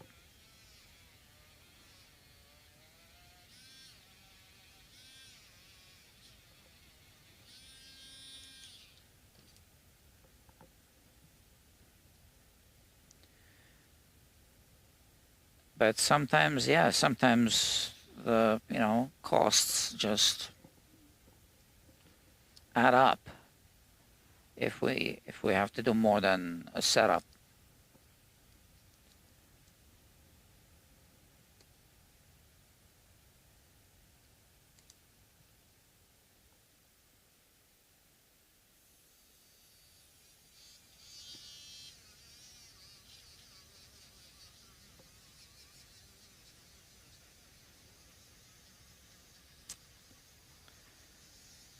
I could fall asleep now. So I had late, well, I had lunch today. I didn't have breakfast. I try to avoid breakfast. Uh, so yeah, I had lunch. I had a endives with avocado and what else did I put in it?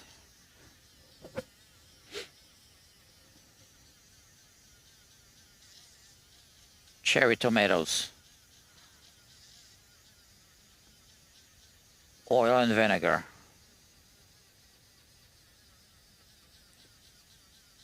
There was something else, a little bit of arugula, I think.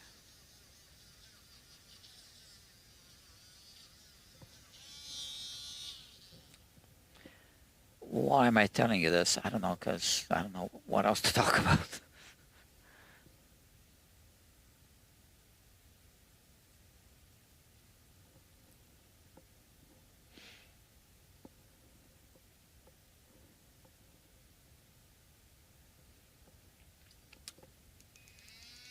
It's a 5-speed. It's kind of annoying. You need to push it 5 times.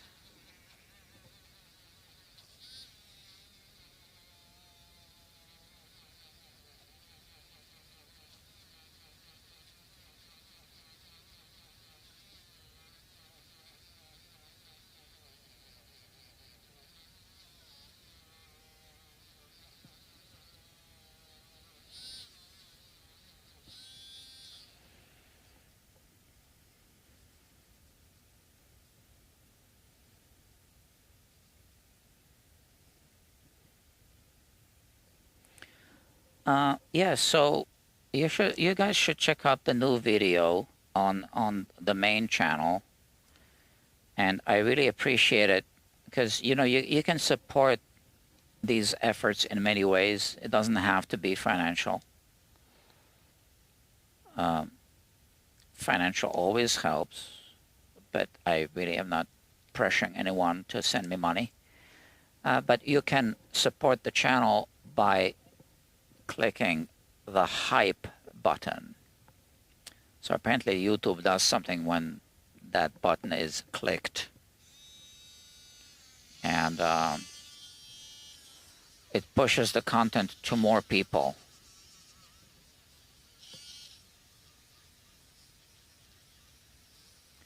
Because I'll be honest, I'm kind of struggling with the channels.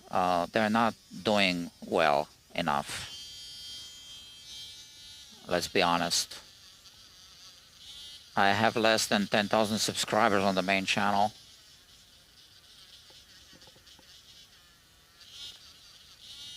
Not enough views. So if I get more views per video, it's going to be better for, sponsors, potential sponsors. Now, when I say sponsors, I don't mean guitar companies. I want to reach out to other sponsors. Maybe guitar related, yes, like strings. I wouldn't mind the Dario being a sponsor. just because I really believe in the product. I really only sell the Dario strings here. I mean, here and there I pick up, like here I picked up Ernie balls because this is what the customer wanted, but I had to buy it, and you know.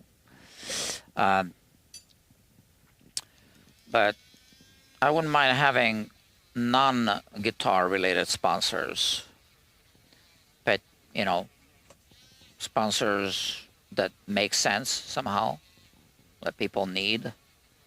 I've reached out to two of them this past week. Haven't heard back. I didn't think I would.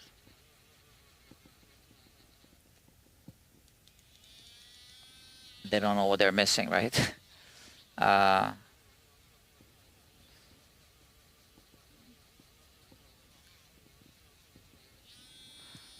But yeah, I need that to keep the channel alive. So I'm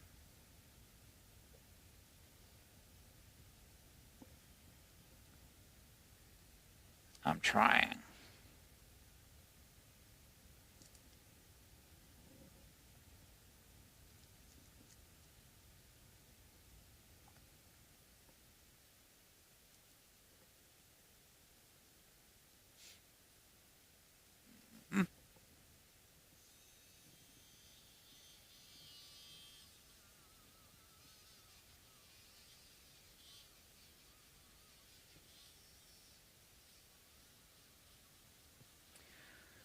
Oh, I forgot to take pictures of this to put it on the Guitar Quackery forum.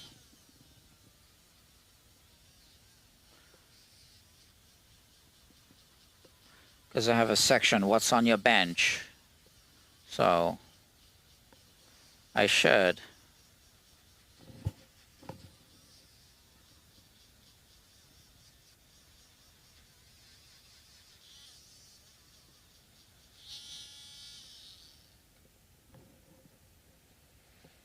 I should, and I will. Right now, just after I polish this.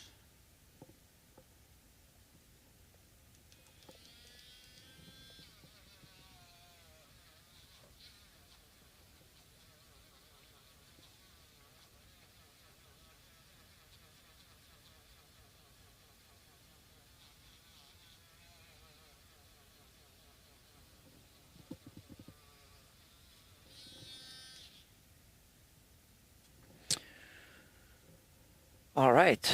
Yeah, let's take a picture. What's on your bench? Let me go to the forum. Refresh.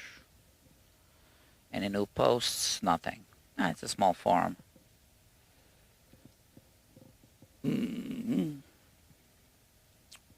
No topic. All right. Or do I want to do this now? Well, I'll take the pictures.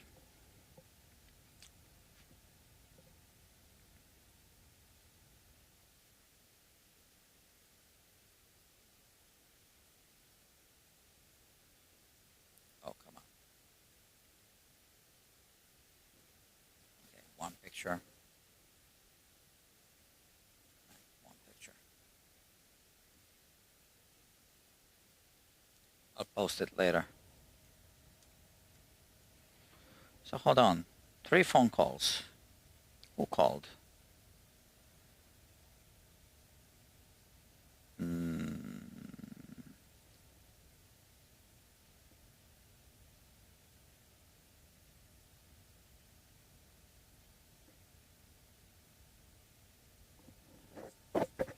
I think it's all spam.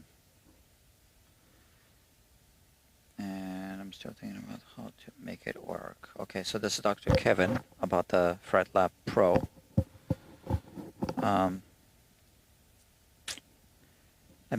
Let me just write him back.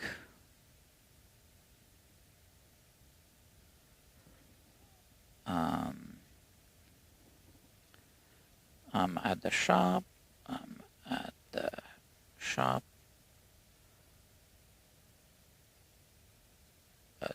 Perhaps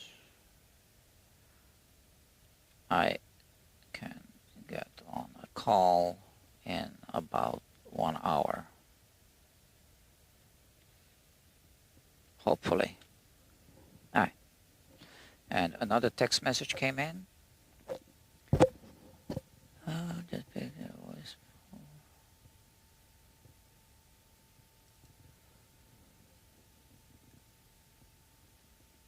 Oh. Go here and choose the book section.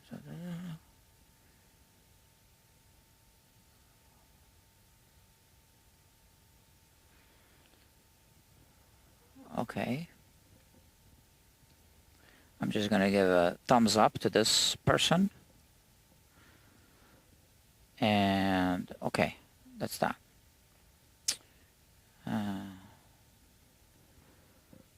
Yeah, I need to write back to my potential partner as well. That other partner for the building of the guitars. Guitar builder, luthier. She worked at Gibson. I kind of like that.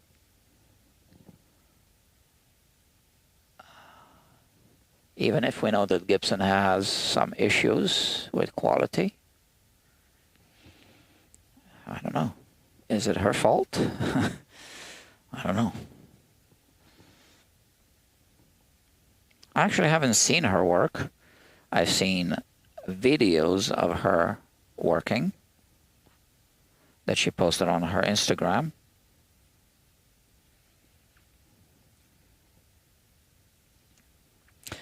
But we are trying to make the schedules work, and it's tough.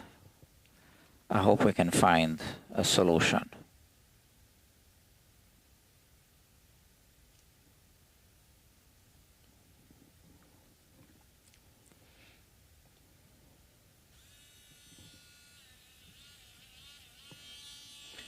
Okay, that's the 9th fret. And we got 22 of them. So we're not halfway through.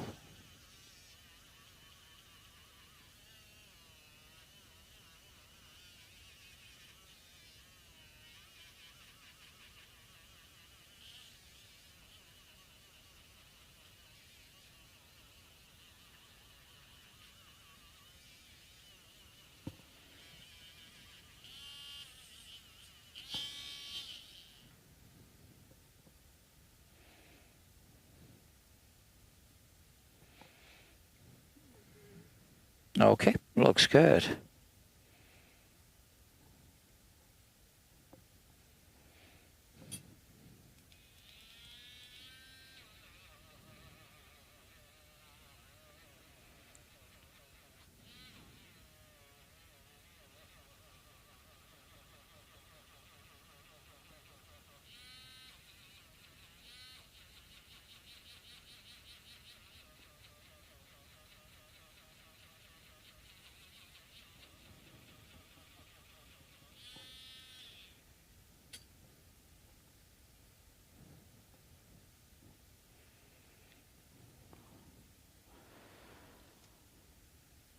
One by one.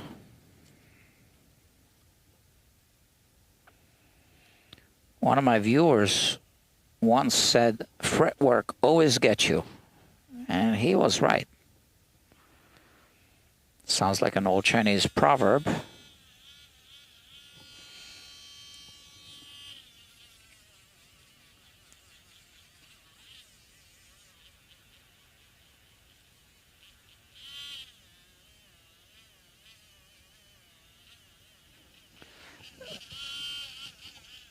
So you see, I go into the corner, both corners, all the way down.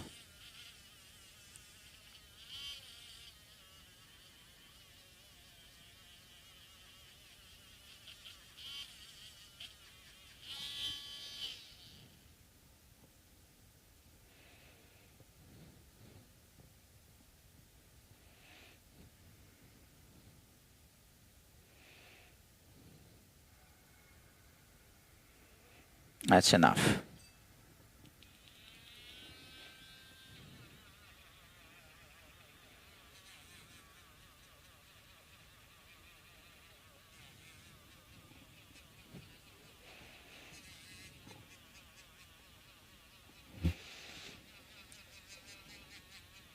So I guess you guys don't have any questions about setups on Strats.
I heard something. I thought someone was trying to open the door.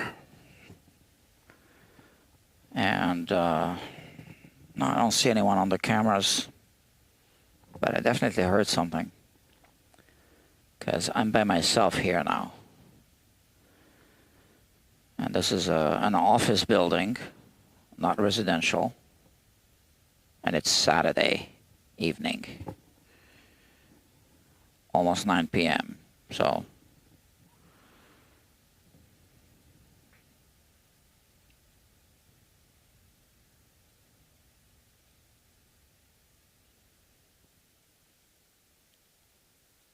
yeah. The guys left, the guys that work here at the studio.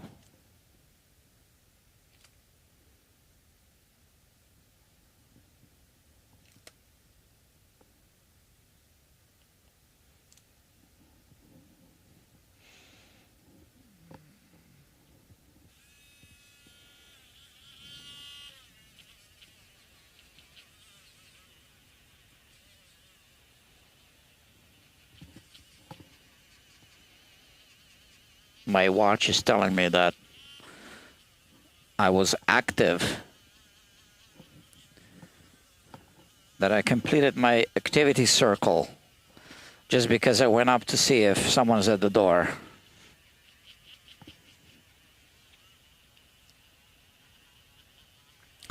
So I haven't been taking my bike to work here because we have snow on the roads.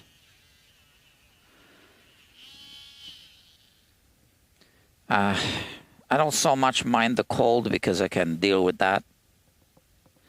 I mean, I have layers, right? But the slush and all that is just nasty.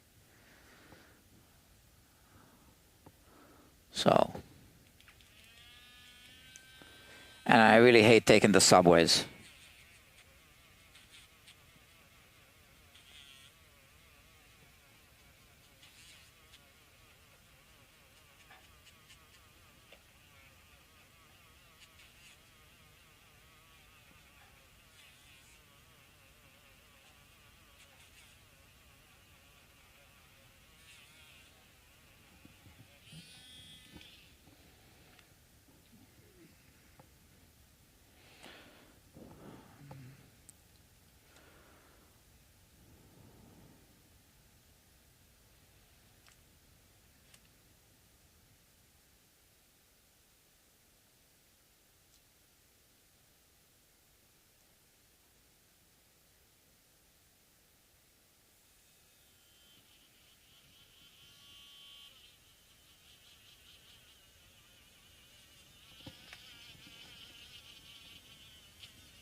All right. So I wonder if anyone ever really watches these in replay. Because sometimes, you know, I'm just quiet.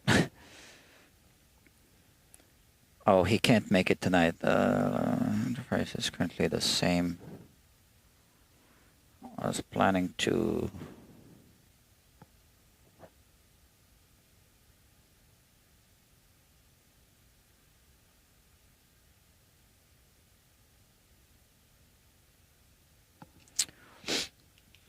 Yeah, so it's a complicated issue that I wanted to discuss with him, with Dr. Kevin, about some feature of the software.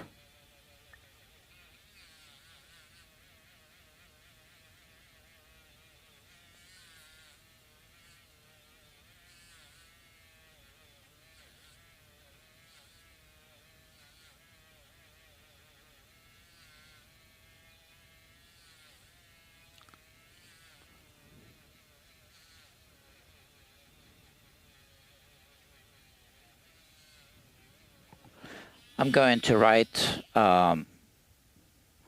We actually have a forum page for this collaboration. So I can't tell you what it is that we're discussing, but we are adding some functionalities to the software. The software is FretLab Pro. You can check the website, fretlab.pro. Gives you some ideas about, you know, what it is.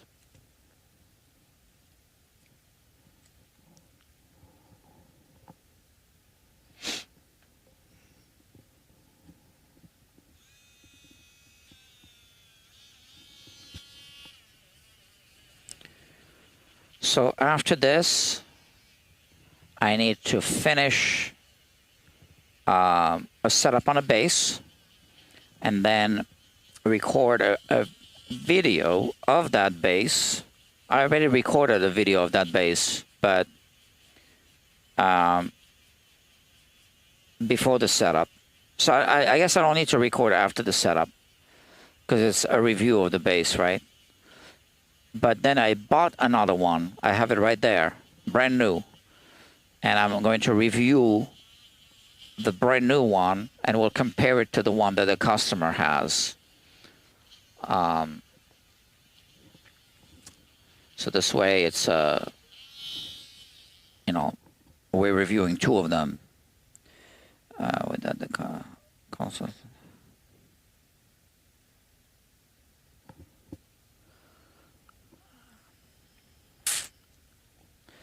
Yeah, I can't get into this right now. I'm just reading the message from Kevin.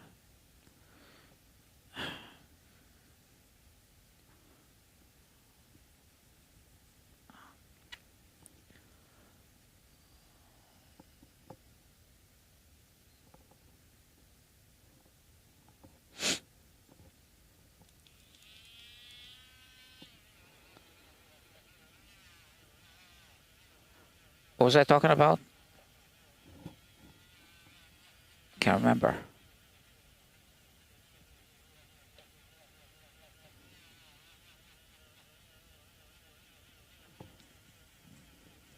Was I talking about the software? Yeah. So it's got some functionalities that no other software has. Okay, that's all I can say right now. And I am already using the software here. So it's already being tested in, you know, a shop situation.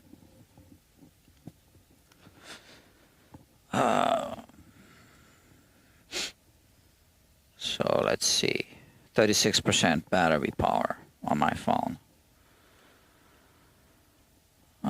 Warming over the next 2 days. See full forecast for New York. Okay. Well, I want the snow to melt so I can ride my bike.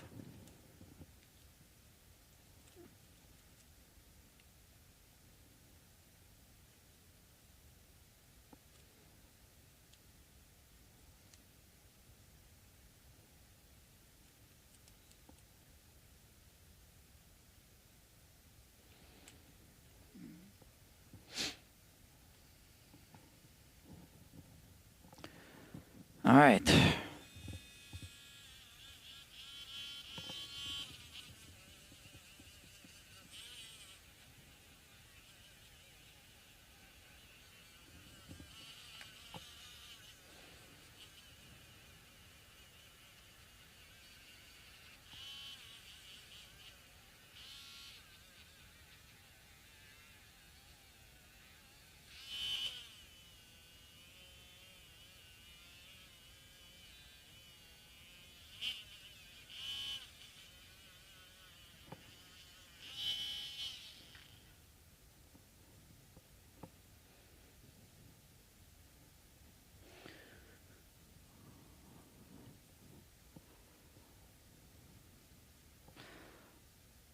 So what is this? The 14th fret? Yeah.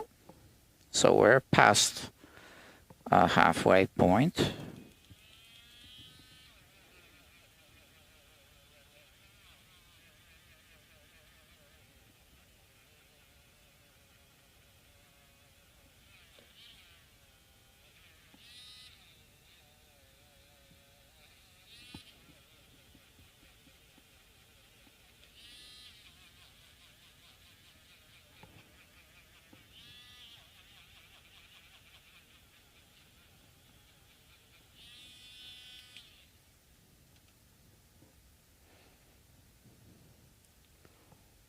Sometimes I wish there was a counterclockwise, so that's clockwise, right? Spinning like this, spinning the other way around.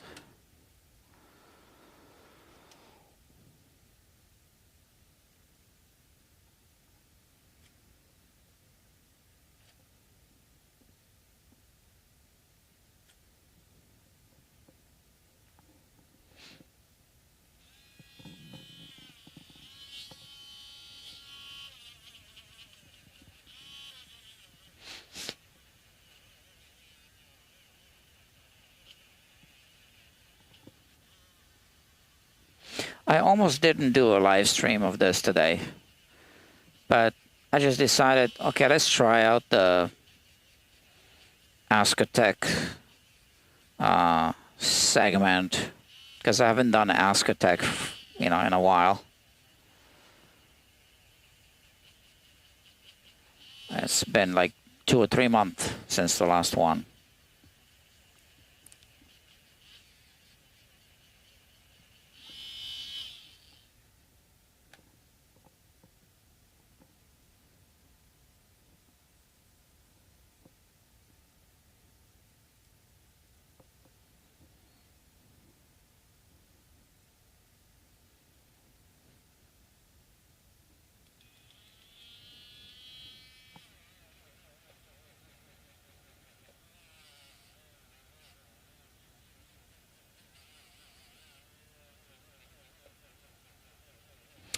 Maybe I should change the rules. Maybe it shouldn't just be about what's on the workbench. I don't know.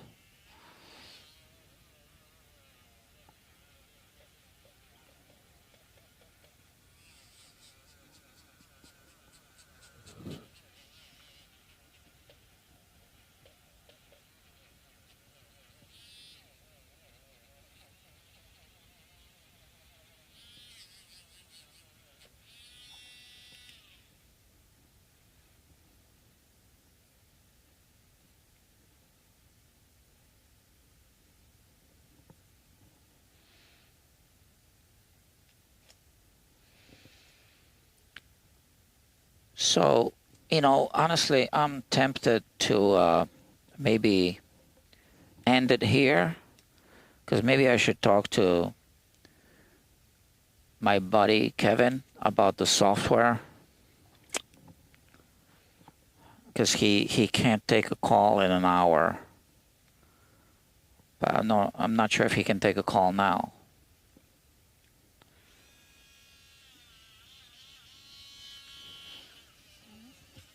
Let me text him.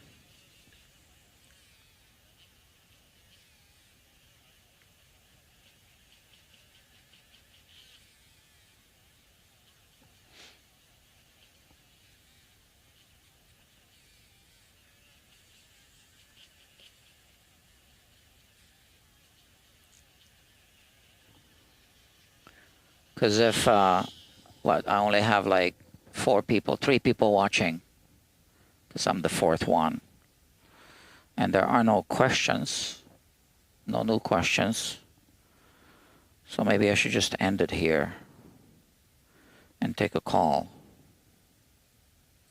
because we are developing software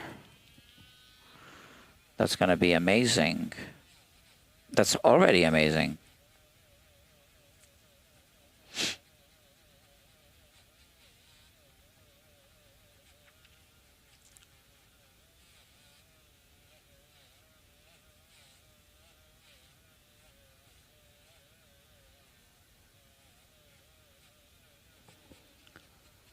All right, let me text him and ask him if he can take a call now. And if he says yes, then I'll end this.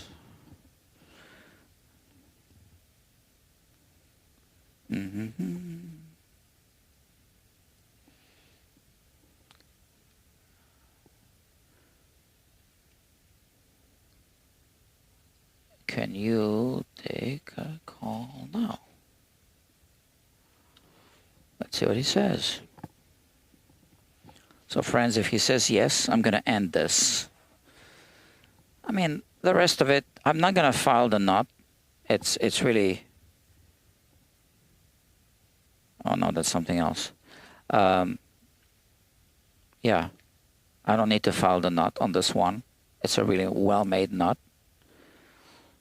We didn't level the frets really. I mean, yeah, that little surface, dressing that I did, that's almost nothing, and that was not really close to the knot anyway.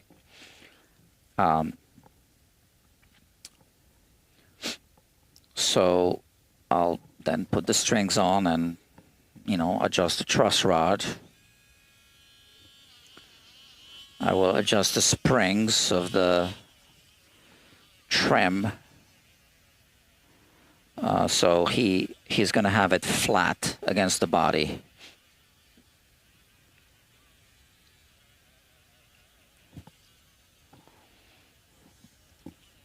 And then I'll adjust the height of the high E string, and I'll try to bend the string to see if it frets out or not. And if it doesn't fret out at 60/1000th of an inch height, so that's after the relief adjustment, then I leave it at that. If it frets out, we got to raise it up a little bit until it doesn't fret out when you bend it. I don't think it will fret out, but that's the principle. And then we are going to adjust. Oh yeah, I'm going to first rough in the compensation on the saddles, so-called intonation. So there's a difference between the word compensation and intonation. Intonation is what you achieve with the compensation, with the proper compensation, right? So people say, adjust the intonation. That's technically not the right way to say it. You adjust the compensation to achieve proper intonation.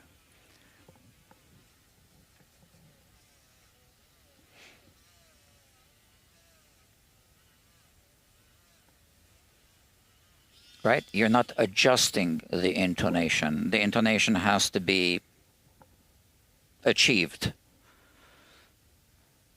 So it's like saying adjusting the tuning. No, you are adjusting the tension of the string to achieve the string being in tune.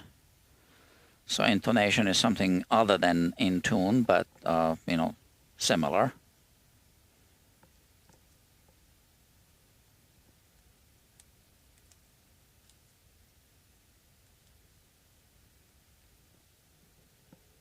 Yeah, it's called a compensation.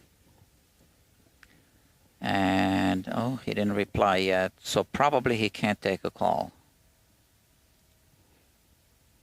All right. I'm keeping an eye on the Google again. What is that? Oh, that's the weather warming. Okay, that's good news.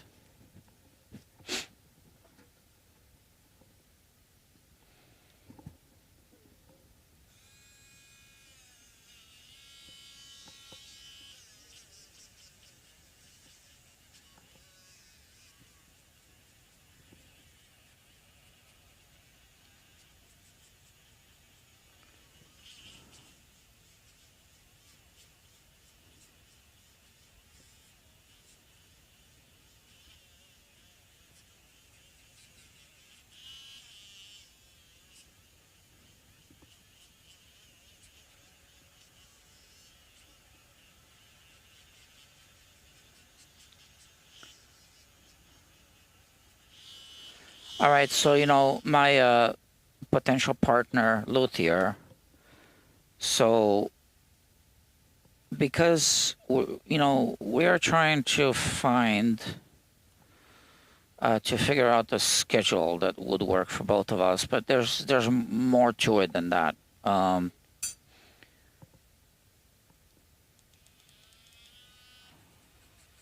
So she just moved to New York recently, 2 months ago, maybe no, 3 months ago almost. So she's still adjusting to the new environment, and she's from New York, but she lived in Nashville for a while. So, um,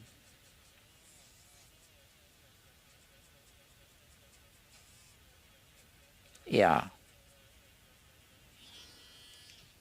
And there were reasons why she moved back to New York, which I'm not going to get into. So, although she didn't say it, but I have a feeling that some of those reasons might be also like obviously a priority. So, so in her last text message, she said that she could commit to some kind of small commitment. Let's see, right? What worries me is that with guitar building, there's no such thing as a small commitment. You can't just say, I'll build a guitar in 20 hours. It's like, you know,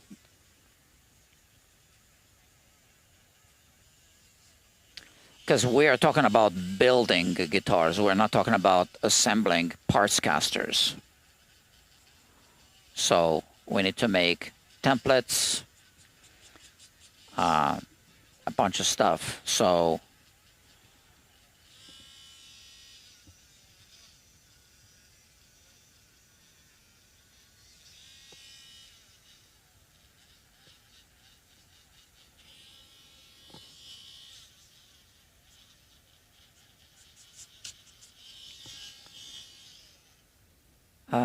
yeah, so I hope it works out. I hope, or should I say, I hope it doesn't get delayed too much, the whole effort to work together and build guitars, because I really want to get back into building guitars. And I'd like to set up the other place like this with all the cameras and YouTube studio kind of thing, vibe.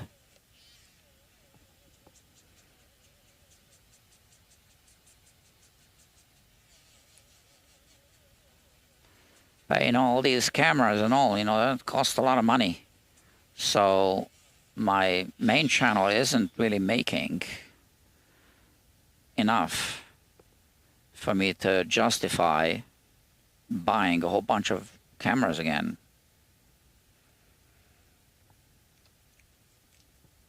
Three more frets.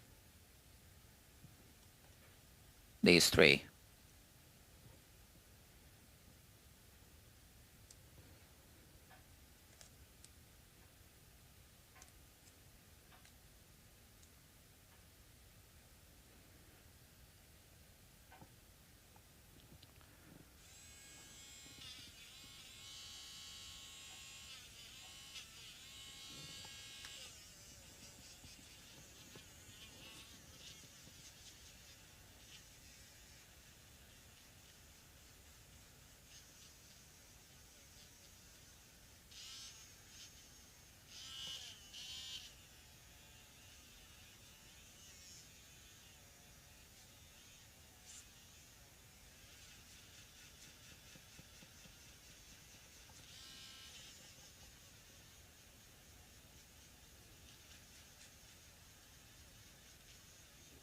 Okay.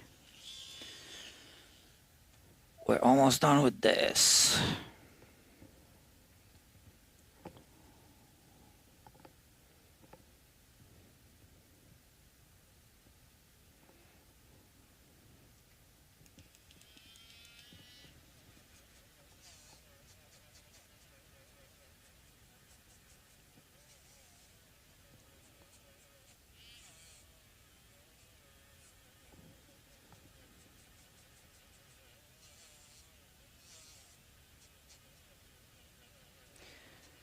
I really don't want to stay too late tonight. I think I might not even finish the setup tonight because I need to record 2 videos.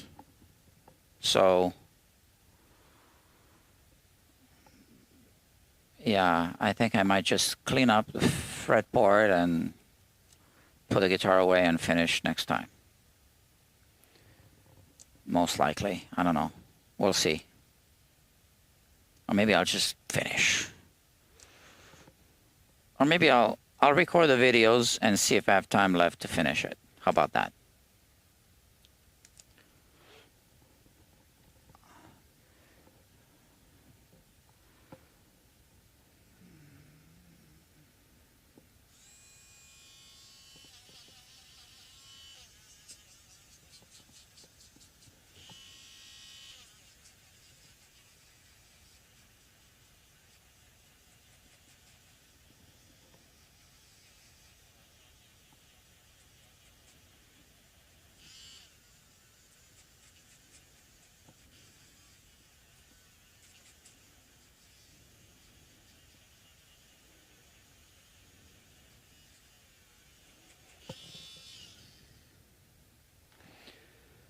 All right.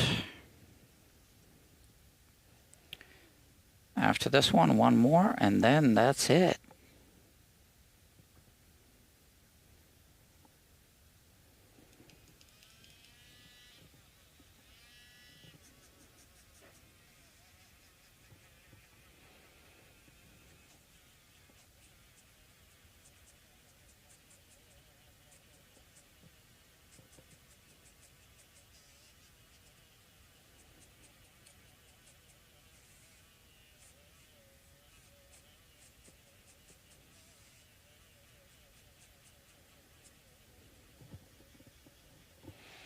Oh, my app is reminding me to drink.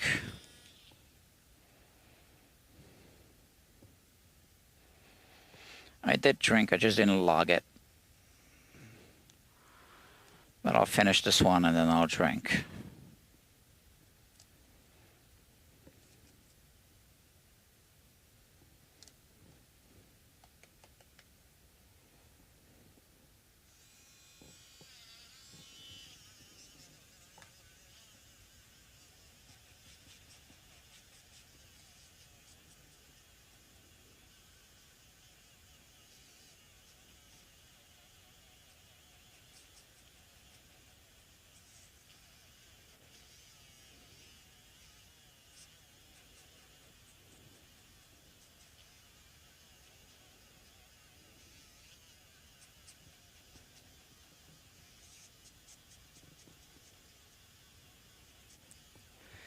And then right after this, I need to clean all the,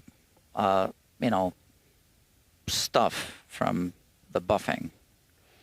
It's basically buffing compound mixed with microscopically small metal particles.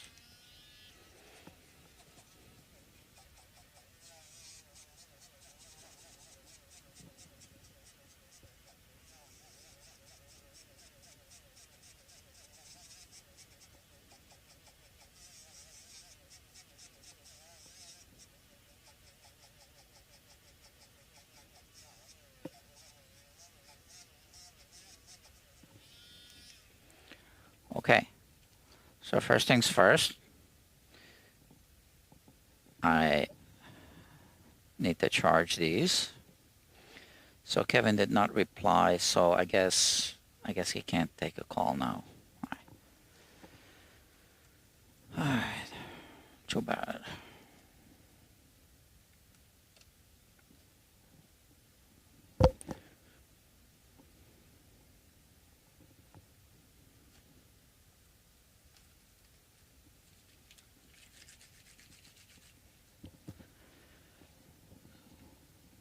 Uh-huh.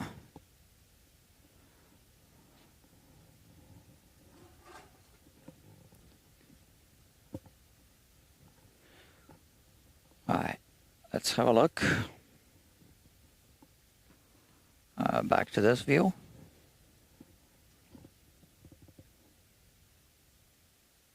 So we see these little reflections. They move in unison, right? No zigzagging. Okay. So that's good. That means that we don't have wavy frets. Oh, he wrote back, sorry, we're making total chaos. Okay, no problem. So I can't get, on a call with him. So yeah, no problem. I'll just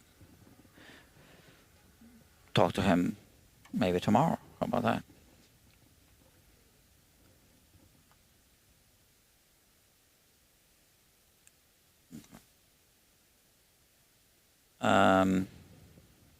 Yeah. Toxic chemical. I have a supply of it right there. But let's get this cleaned up.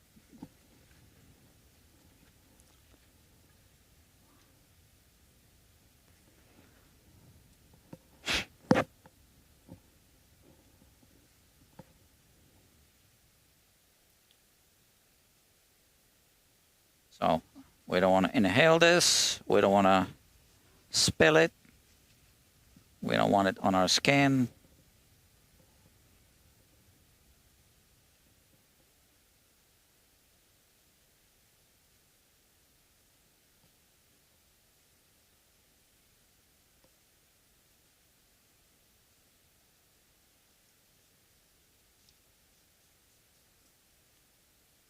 Okay.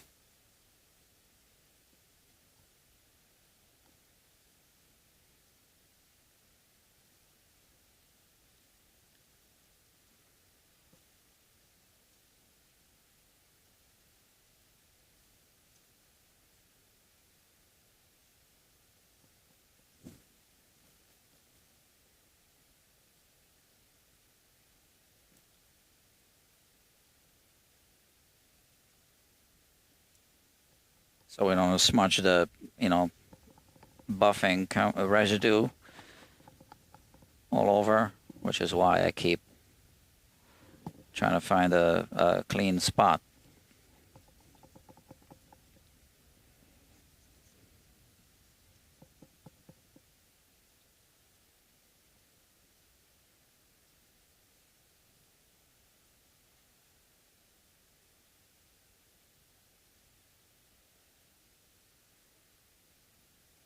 Yeah, comes off.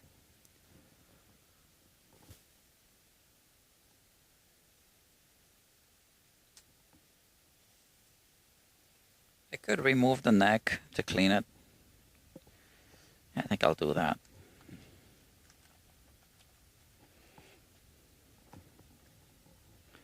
Let's see.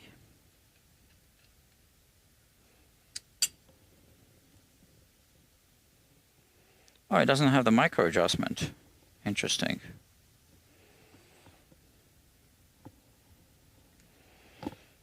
I like the micro adjustment.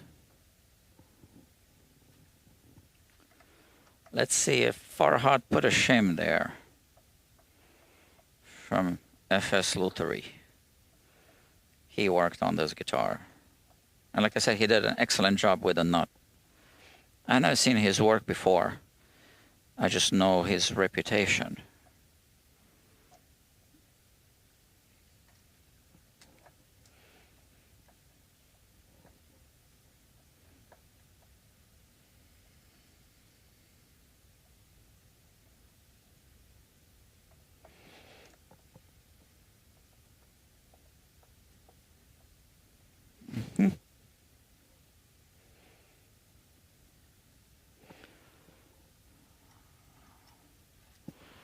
All right, that's good.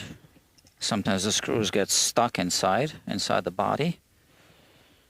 So I am discovering that I don't think Farhad did this, but it was over tightened at the factory, I'm sure. You can see that. So you can see the reflection here, how the plate kind of bends, and then it makes this dent. Well, that's the way that these things are made. I mean, that plate maybe should have been designed a little thicker. I don't know. It's pretty thick, but still, I guess it bends a little bit.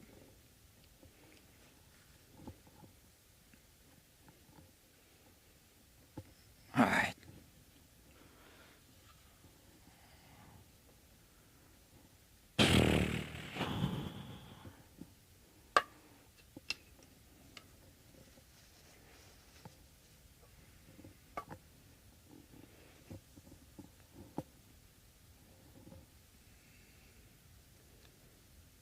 Yeah, so much easier to clean it like this.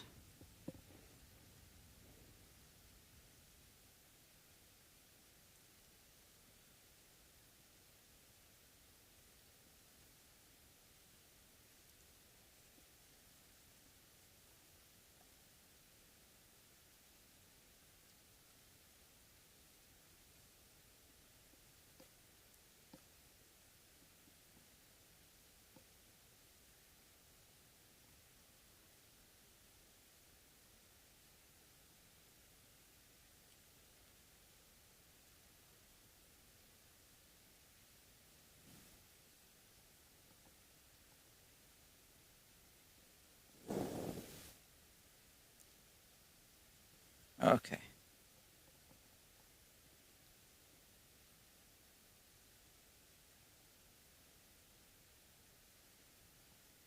I'm still cleaning, but yeah, you can see the reflections. What is this? This looks like dark or something here. Okay. Just need to clean it.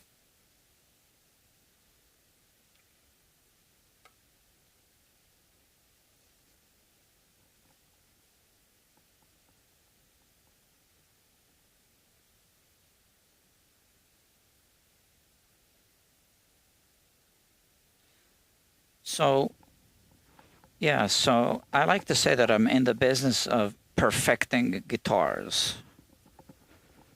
So not just doing a setup.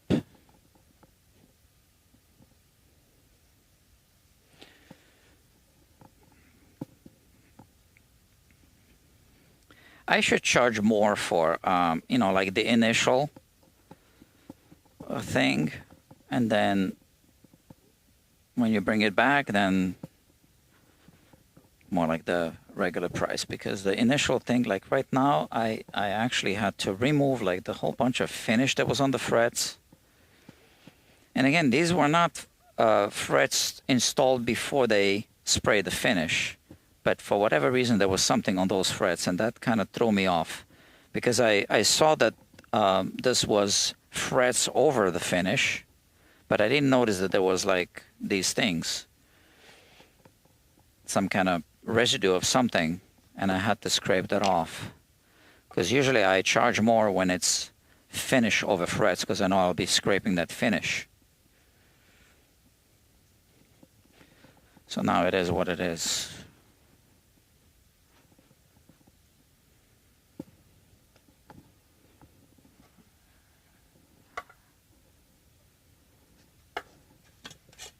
That's the supply.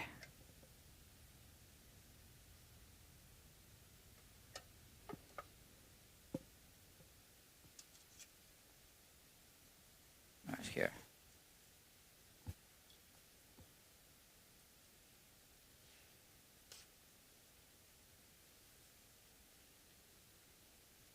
Yeah, I never seen when there's frets over finish that you still have some kind of finish on the frets. I never seen that. I wonder what that thing was.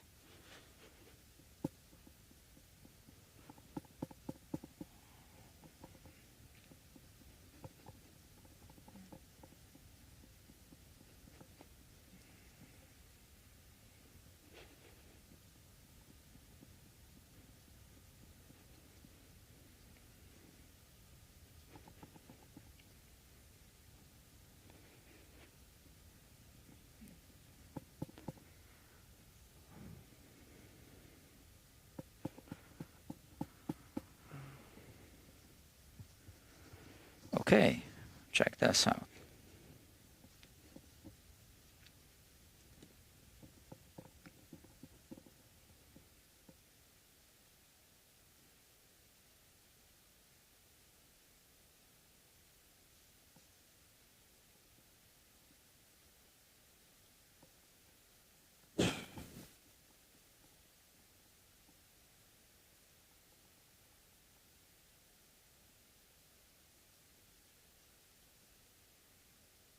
All right. Looks good. No more black anywhere.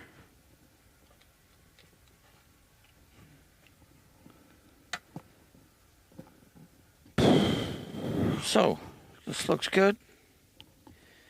And what's next? I can put the neck back on the body.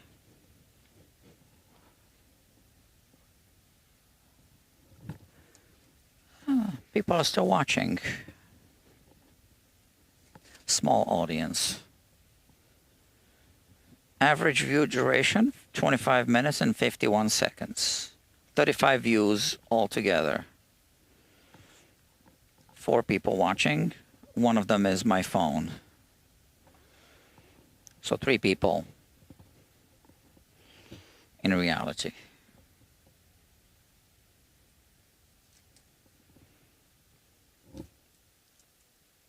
Okay, I need to decide. Should I just keep going?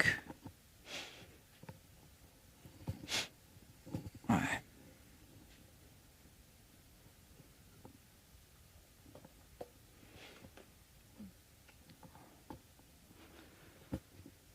So, let's talk about this. I might need to remove the saddle. I mean, a spring. I'm not sure. But I'm going to eyeball the competition. And we want it to be a little further back than we think that we are that we need, right?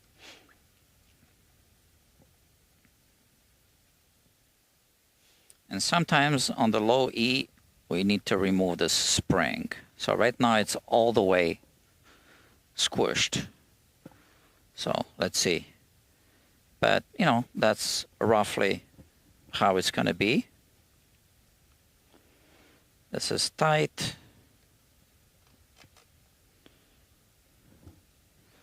Let me plug it in.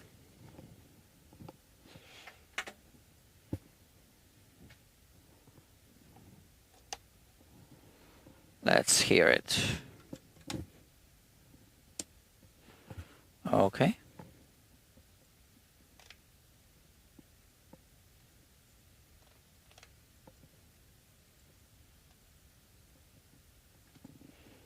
No scratchy pots.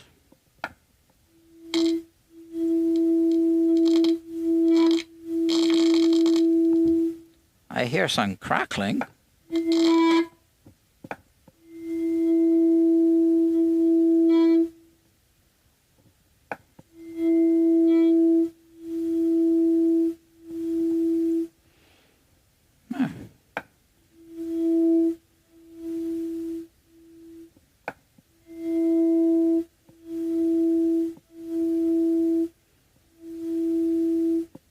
I wonder what that was about.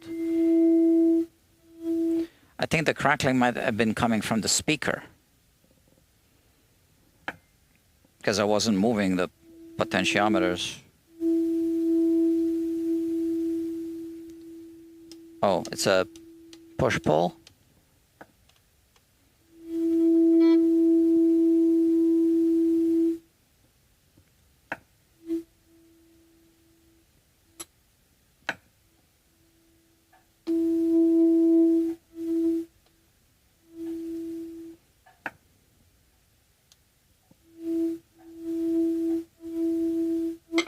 Oh, all three? Oh. Yeah, that makes sense.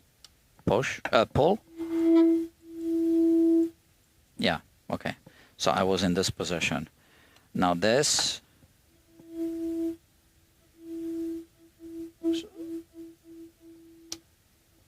I don't think this makes a difference, right? Or this. No, it doesn't make a difference.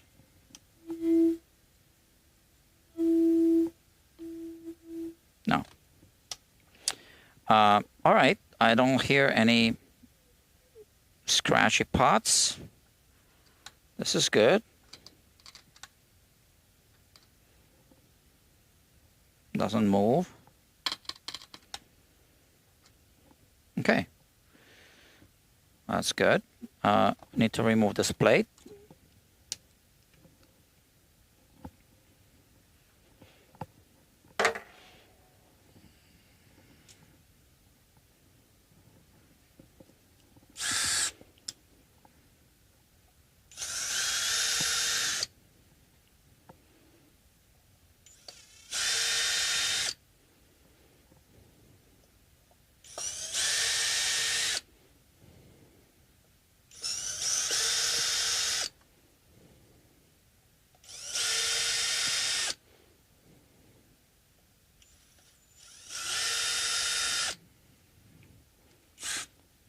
Okay. So I'm going to tighten these because the bridge was lifted a little bit when the strings are on, but we're going to do a decked setup. So I'm going to tighten them now, and then we are going to release them to the proper tension.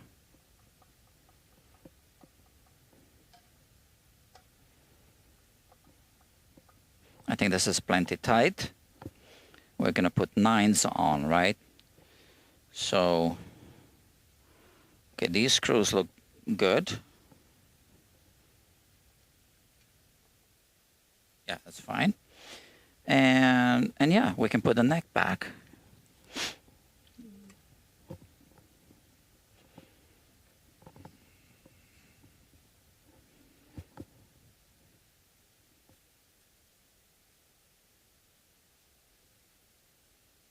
I don't even need to shim the neck.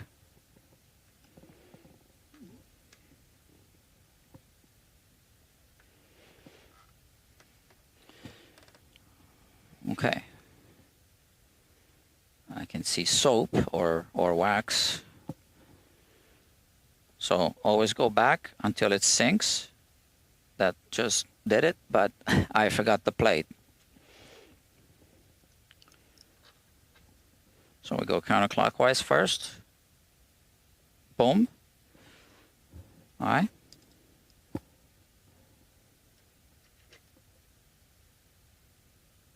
Boom.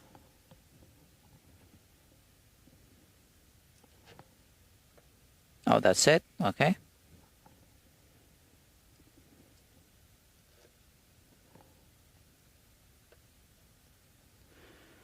All right. And now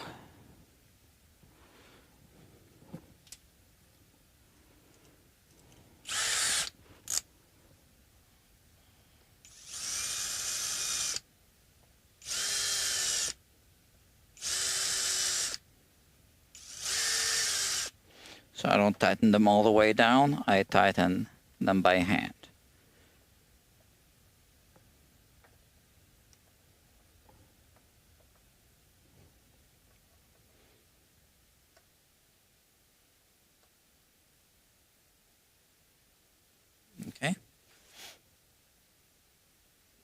check before I tighten the screws.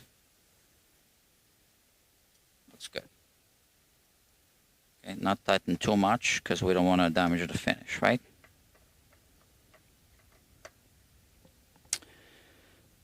Okay, this looks good. All right, and now here we are going to put the gold seal of approval. I have two different options for this. Where did you get your fret buffer pads? Yes, doctor. Sean Lee Guitar, Dr. Sean Lee Guitar. Yeah, I put links in the description. So those are Amazon affiliate links, which pay me a small commission at no extra cost to you. So right there are links. So tell me if that works. Sometimes they change products and product IDs and then it doesn't work. So let me know if it doesn't work and then I'll change that as well. So we have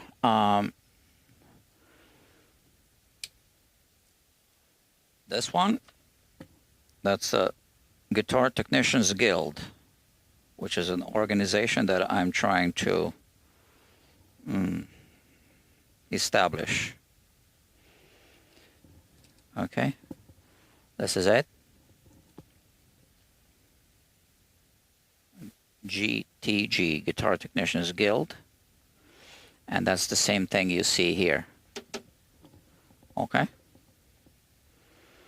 So now we just take this and we put it here. Okay. That's it. I have another option, but this one is going to get the GTG gold seal of approval. Sometimes I put it at the back of the headstock, but I ask the customer first. All right, so what are we doing? Let me clean up a little bit.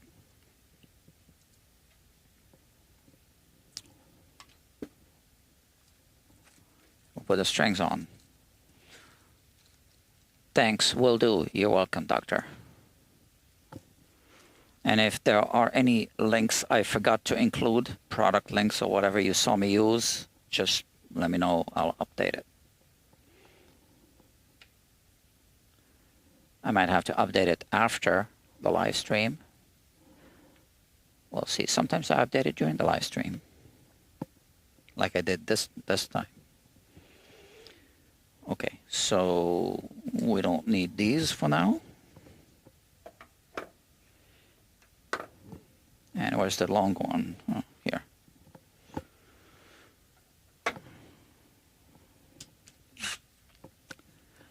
And I also want to remind you there is a forum, guitarquackery.forum. So I answer questions there as well, technical questions or product questions or whatever you want to know. So that's, you know, a good community forum for guitar tech talk. Again, guitarquackery.forum. Let me just send a text message to my buddy. Enjoy.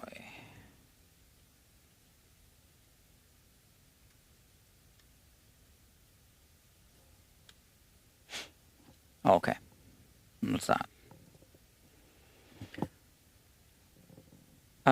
Yeah, I had some bad experiences on some popular forums. Don't really want to talk about it anymore, but yeah, whatever.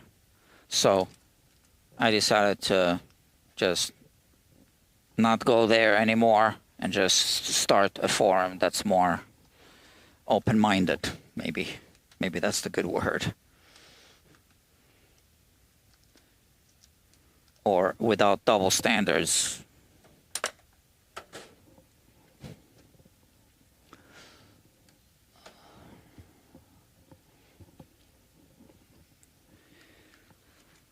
So these are strings that the customer wanted. His choice. So one thing that I don't like about Ernie Ball strings is they are packed individually. Takes longer to open a package.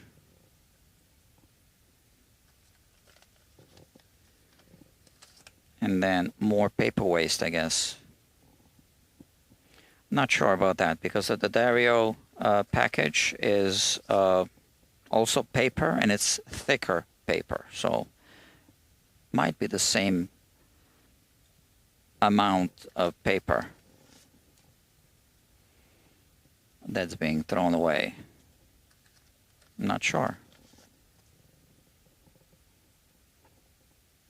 But, you know, Ernie Ball strings, the Dario strings, they're good.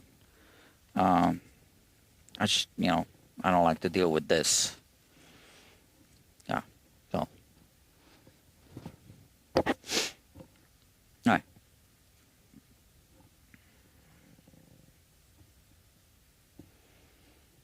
So on a Strat or a Tele, I usually do 2 strings at a time. I like the Dario because they have color coded, like color. Yeah. So here I just need to look at the thickness. Okay.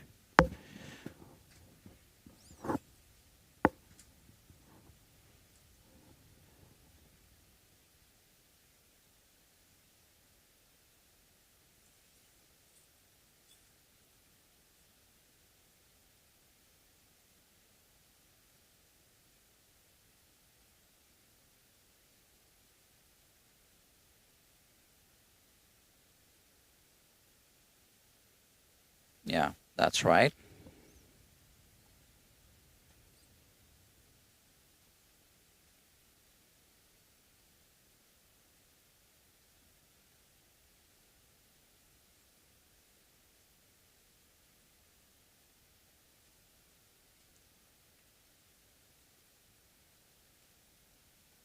That's it. Double check. I remember I once made a mistake right in front of the customer, and I couldn't tune the guitar. I said, what's going on? And I had switched the E and the B strings.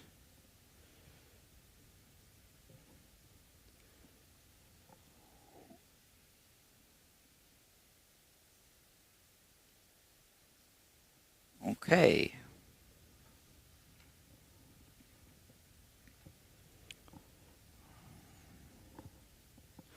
Okay, split shafts. That's good. That's, yeah, I like split shafts.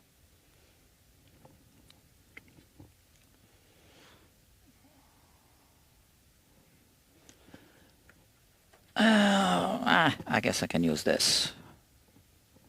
Where's my thing? Where's my thing to wind? Oh, come on. So I have this. I'm just looking for the one that goes on the electric winder. Oh, here. Oh, yeah. My app did remind me to drink.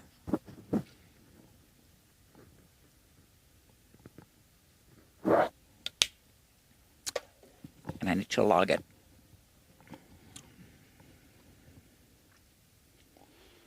Okay.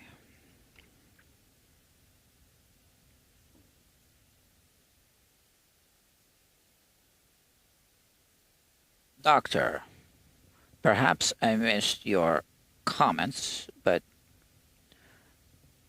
do you angle the tremolo claw if floating the bridge?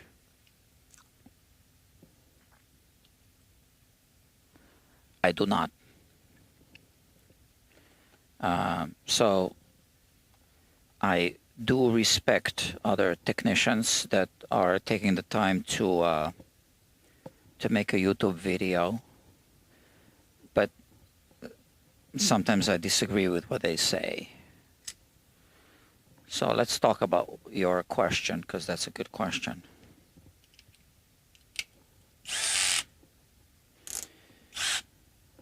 So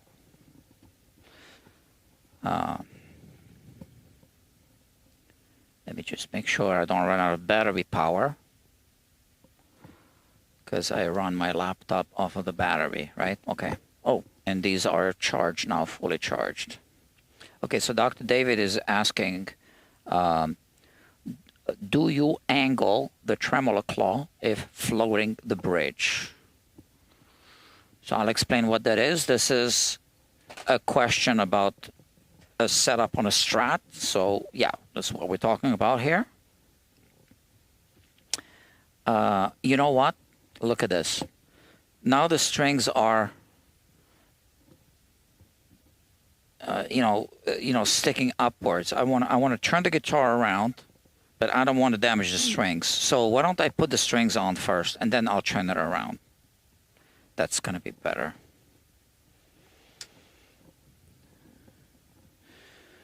So, okay. So I go further back than I think it'll have to go.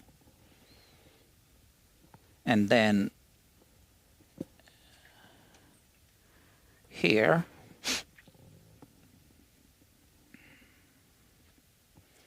on this string, I don't want to have too much, too many winds, because I don't want to increase the break angle too much. Because what happens, you can look at the string here. When you push it down too far, hold on a second. So the string is not at full tension now, but it doesn't matter. It's the same effect. Look at this, what happens here. If you push it down here, it goes up here. You see that?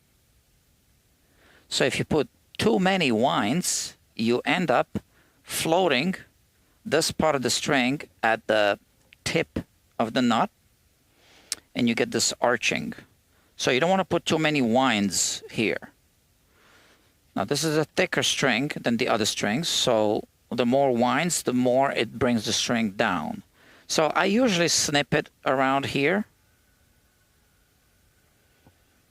a little short of hitting this tuning post. Okay.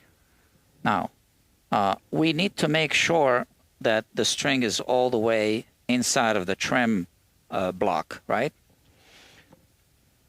And now we just put it here, and I'm going to wind it by hand on this one.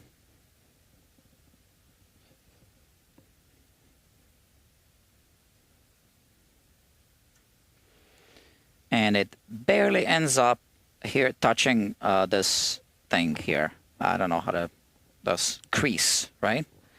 So we didn't bring it down too much. Okay, now we're in tune.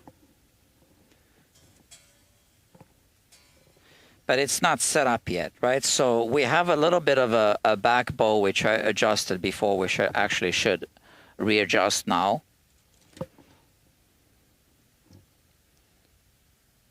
Okay, we're gonna need this anyway. All right, and again, we want to make sure that we pull the string all the way. Now on this one, we can put, so we're gonna wind it here. We can go all the way to this tuning post here. And every Strat is gonna be different. This one has both string trees, a 70s headstock and not staggered tuners. It doesn't matter, they're not staggered because it's got two string trees, right? But here we're doing it on the A string, and I cut it all the way to this one, right? So, okay.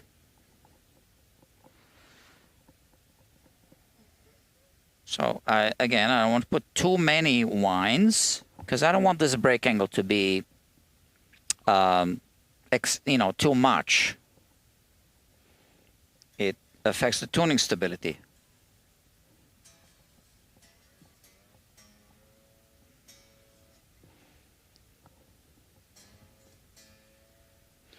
Okay, and now because I have a string tree for these two, again, I pull the string like this. This is the D string.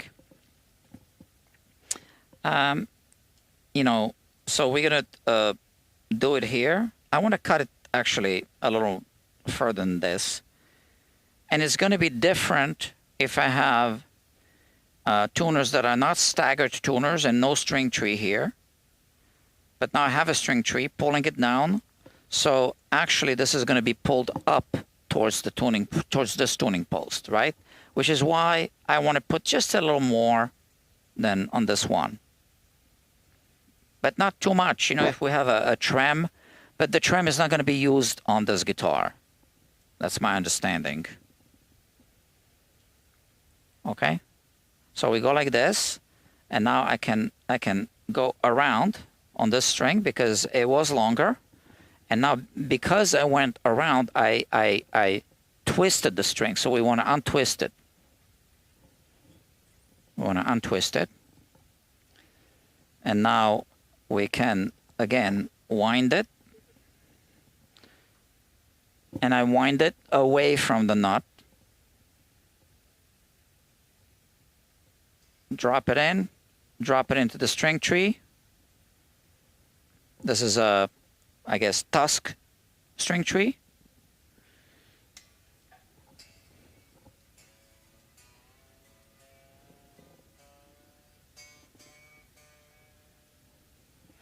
Now, I don't stretch the strings too much. That can damage the windings on the strings. Just a little bit.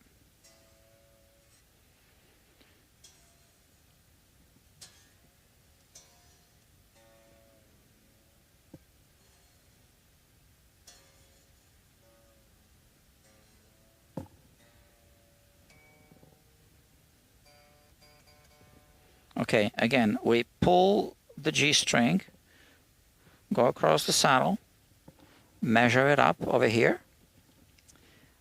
So I'm going to go past this tuner. Not too much. This much.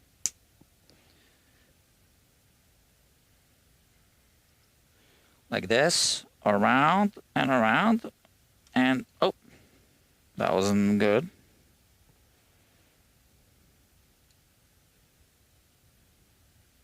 Okay. And let me start from here, like I did before. From here.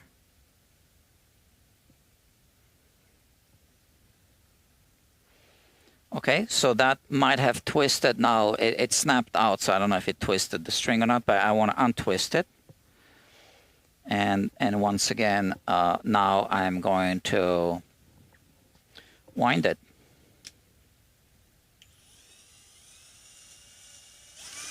And be careful with some winders. Some tuning tuners are short, and the winder can damage the headstock.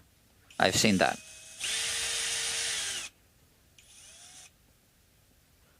Okay.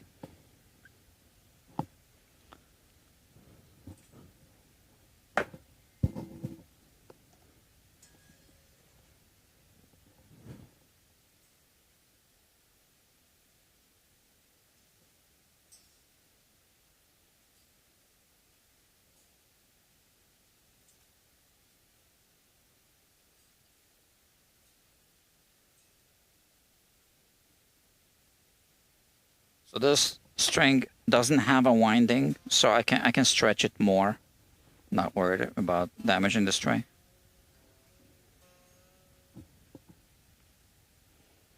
Are these the right strings in the right places? Yeah. Okay. So that's the B string. Okay. So there's a few ways of doing this. You can just estimate it like this. That's what I usually do.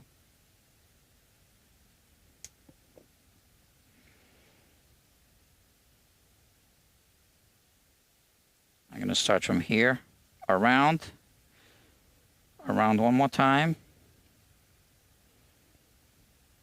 One more time, okay? And same thing. Unwind and untwist the string. And go back there with the machine.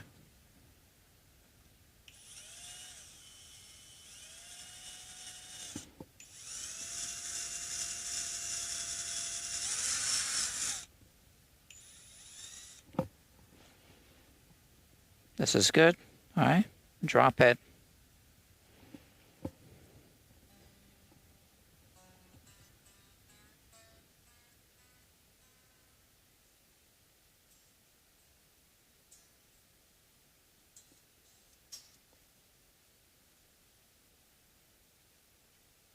Now, this is a 9-gauge string. With 9-gauge strings, with some split shaft tuners with a really big hole, sometimes if you don't wind it enough, it slips out. So I want to have enough here to do what I'm going to show you. So I go inside, around,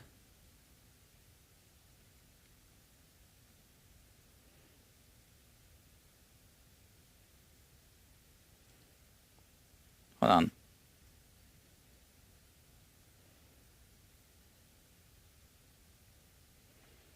Around. Hold it here. Cross it again. Under. Okay, like that. Just extra grip.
So that's how I put the strings in this situation with these two string trees and tuners like this.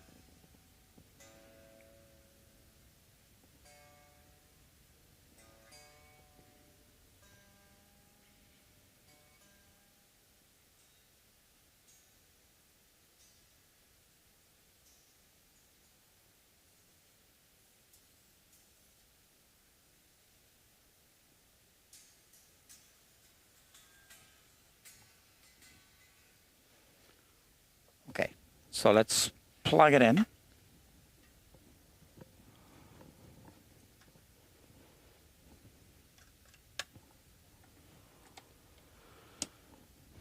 Just want to like kind of hear it a little bit maybe.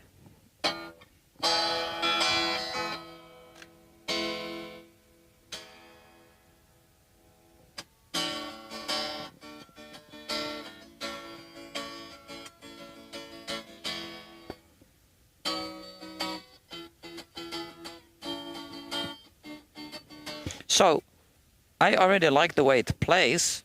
Now, obviously, we haven't adjusted anything yet. I want to check the nut again.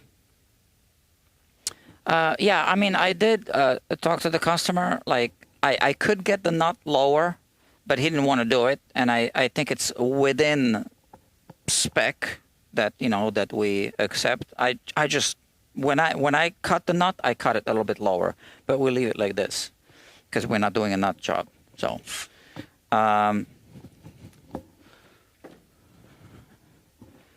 okay, so these are strings, and I recycle them. Okay, so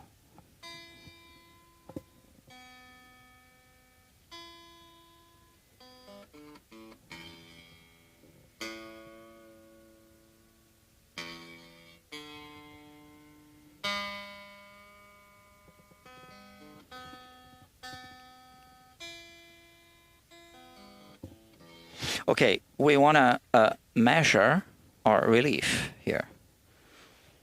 So for the relief measurement, I place this all the way here at the heel, neck joint. I've got some hair here dangling off my face. And we have this, okay? And this. So this is a fender, 1/8 of an inch, but this is a fender size. So normally you would get, so this isn't the same 1/8 of an inch, right? Normally it would be like a short thing. You shouldn't try to use that. It needs to be a fender truss rod adjustment wrench, okay? And obviously this goes here. And since the frets are good, we want to do 6/1000ths of an inch relief on the 8th fret. Now, we might not have a symmetrical fingerboard, so let's see what we got now first. Let's try the treble side first, because I think we're going to have less relief on the treble side. So, yeah, that's too much relief.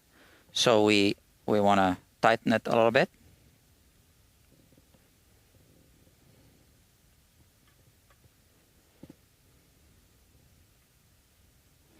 So 8/1000ths does not go through. 6/1000ths goes through. You see that? Okay. So that's that. So now the same one we're going to try on this side. 6/1000ths goes through. 8/1000ths goes through. But the next one doesn't. So we have a differential relief. 6/1000ths, 8/1000ths. If we're going to have a differential relief, we want it exactly like this. So that's actually a good thing, right? So the truss rod has been adjusted. Now we want to put this away because it can damage the guitar. So there's always kind of like a work mess, but certain tools are less guitar friendly than others. Okay, so here now, let me take. First, this is going to be this size.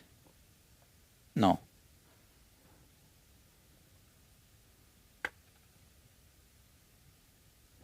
It's got to be 1.5, I think. Yeah, okay. So,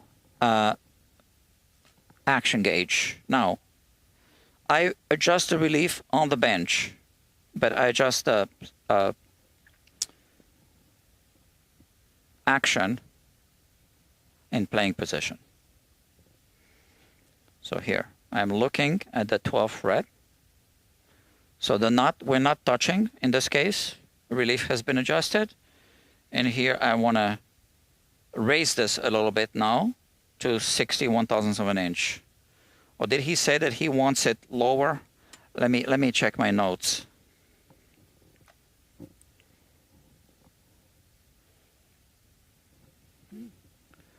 Let me open the work order here and check my notes.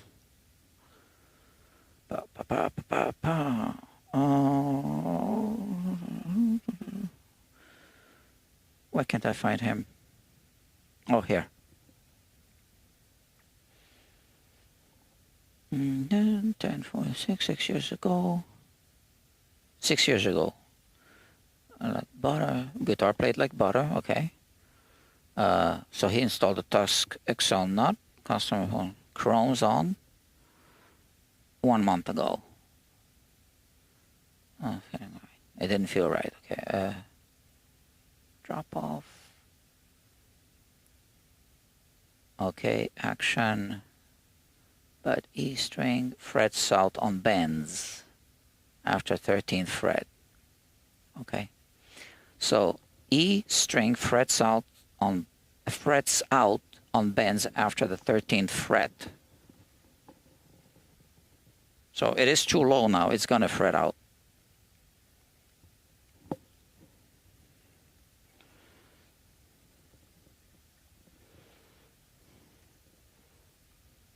So we changed things around and all. So let me raise it just a little bit. So I raise it to 61 thousandths of an inch first, and then if I want to go lower, I can try.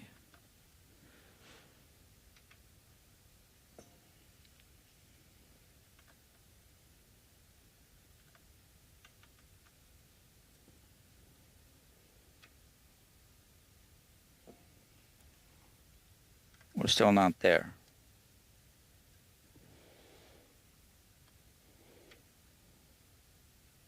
Now we are above.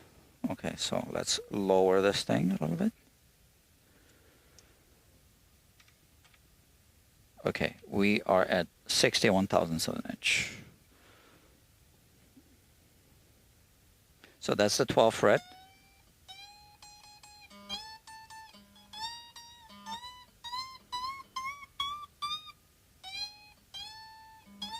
So we're not fretting out. And we are actually a little bit below 60. So let's go a little bit lower, because I think that's what he wants. I like it at 60, but I think he wants it a little lower.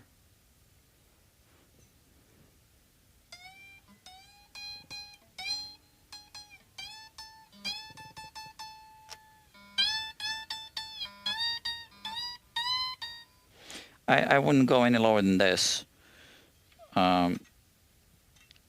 Yeah, because to go lower, we'd have to file the nut, and we'd possibly have to do some fret work.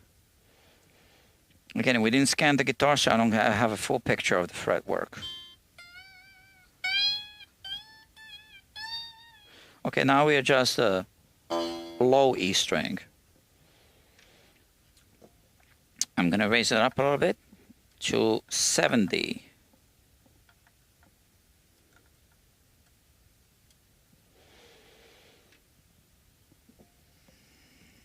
So.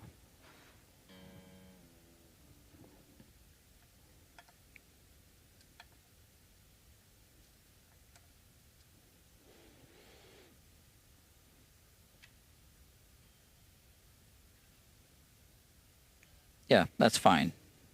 It's a little bit below 70. Now, I know that's not going to fret out.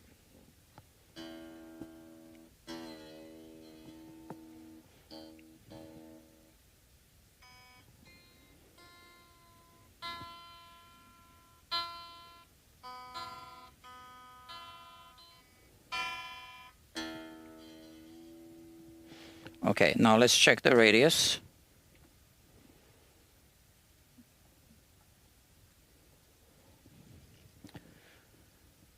I think it should be 9.5.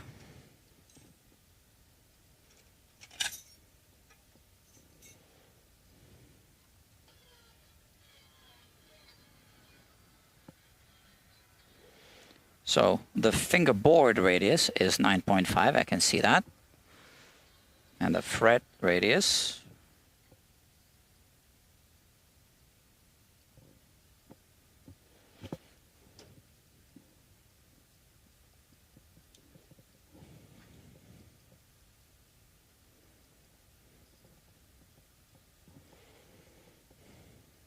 let me see.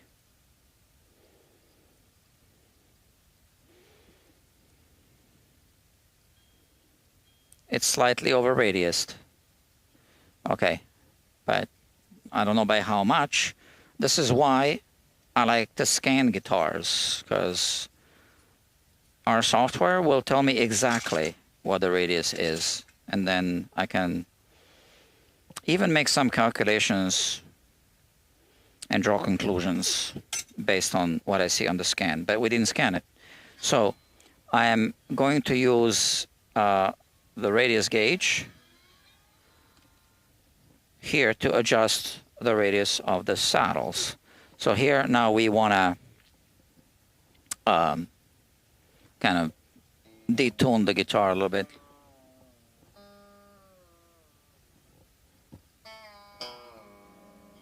Because we are going to raise the saddles, which I'm going to do right now.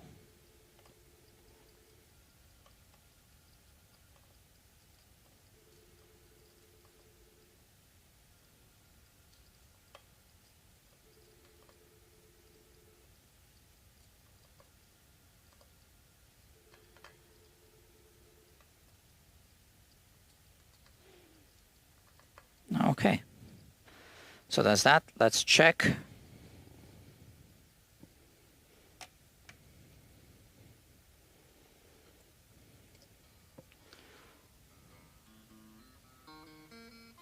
Okay, so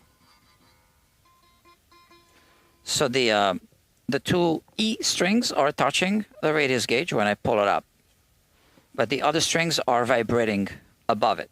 That's what we want now.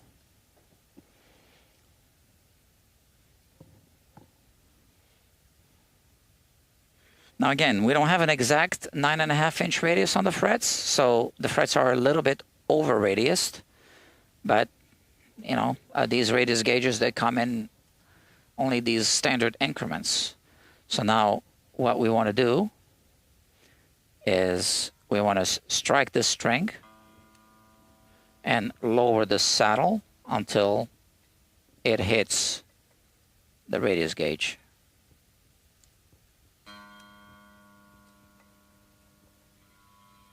I can feel the vibration and I can hear the sound as well. So now I lower it like this. It can go down a little more. That's it. Okay. Now we do the B string.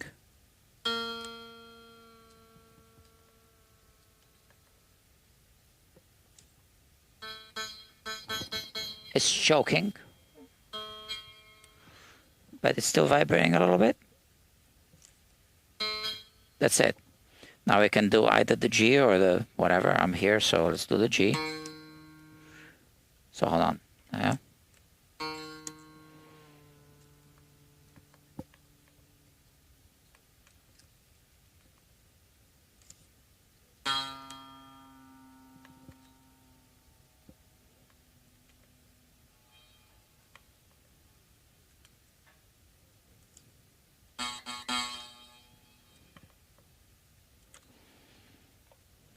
Same logic, right?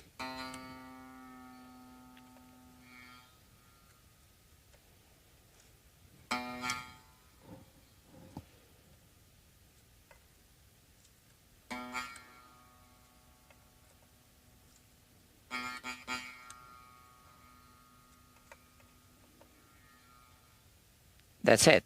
Okay. So now we are a little, the frets are a little over radiused. So I can turn this just a tad. I am eyeballing it, and this even less. Okay, and we want to check that they are not, you know, crooked.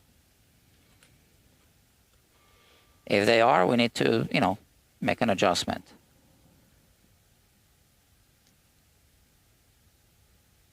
They're pretty good. This one looks a little crooked maybe.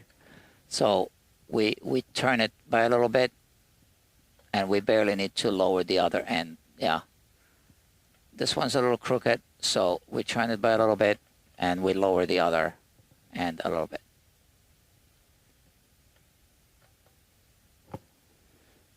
Okay. And now we can just check again because we did move that E saddle.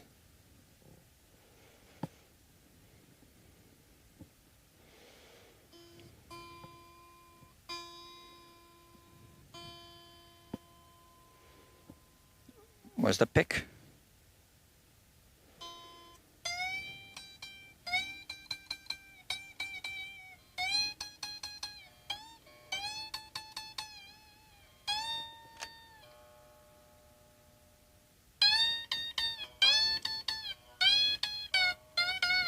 Needs to go up a little higher.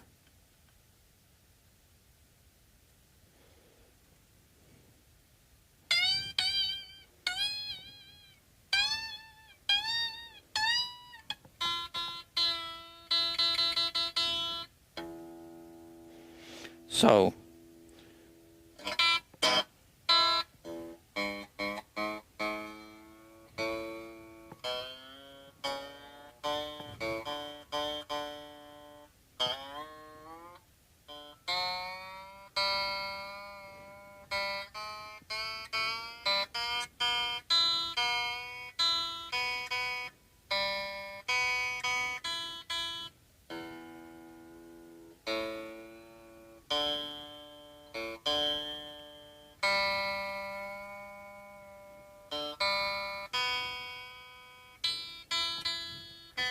oh, I thought you were seeing this angle. Sorry about that.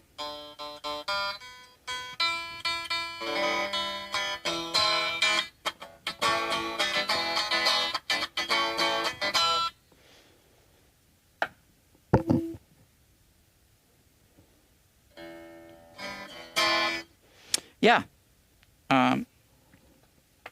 So now we want to make sure that the B string can bend.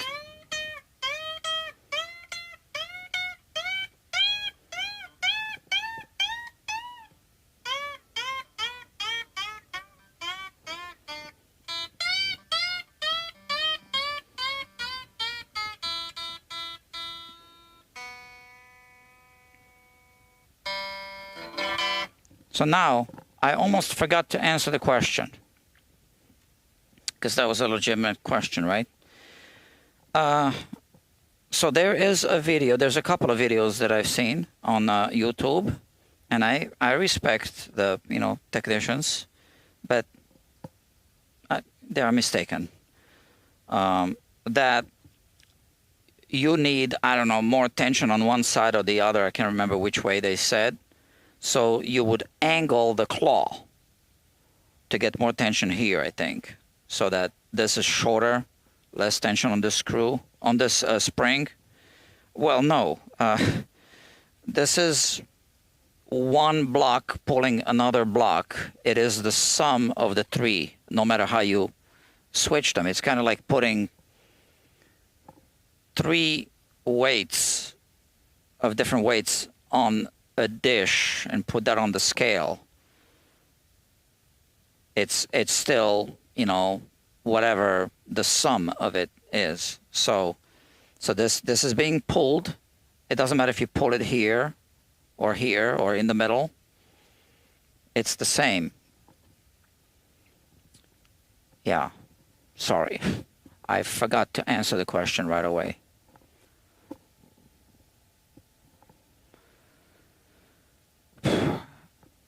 Let me see if you're still there. Dr. David asked the question. Are you still there, Dr. David? Let me know if you're still here. So, I think you watched the same video, right?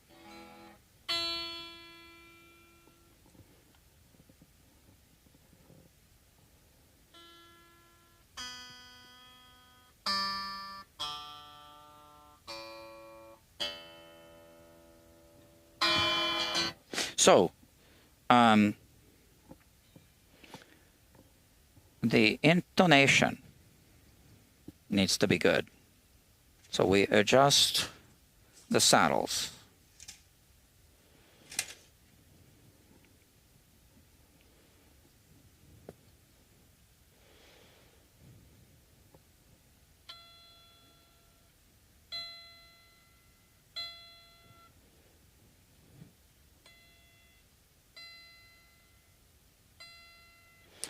So it's playing a little flat on the, so when you do a harmonic, and then you do a fretted, that's flatter. So I need to bend it a little bit to get the same pitch. I bent it a little bit. So this needs to go this way. I need to release the screw so that the saddle moves in this direction. Retune it.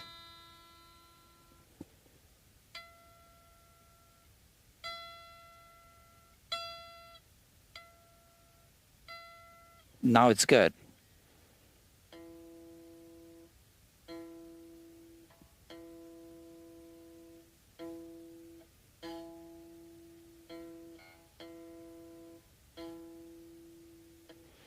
Yeah.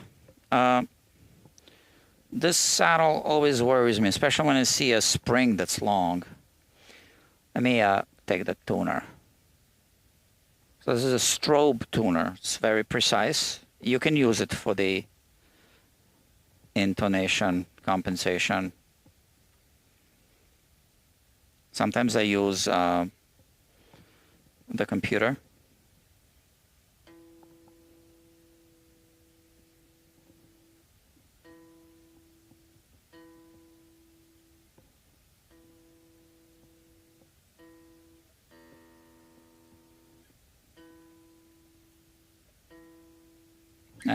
It's good. It's right there.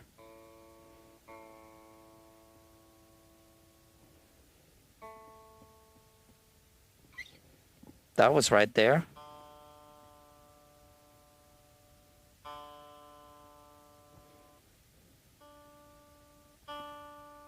A little flat on the D.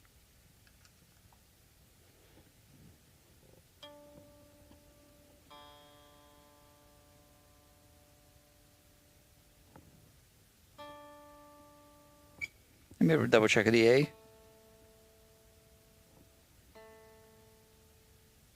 No, it was tuned a little sharp. So it is a little flat, yeah.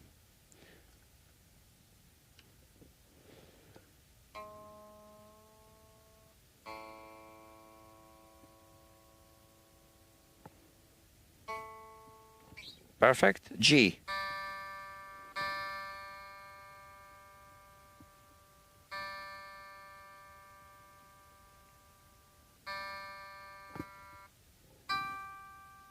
Flat.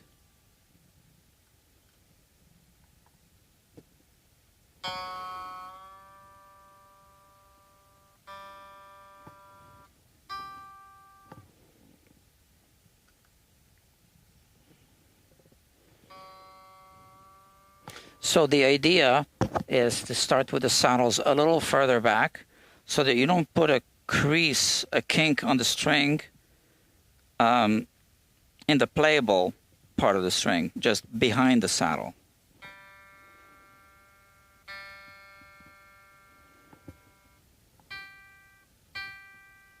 Because if you need to move the saddles back, then you've already kind of damaged the string here, and that's going to end up in the playable area of the string. It's not the end of the world if that happens, but still sounds flat and shows that it's flat.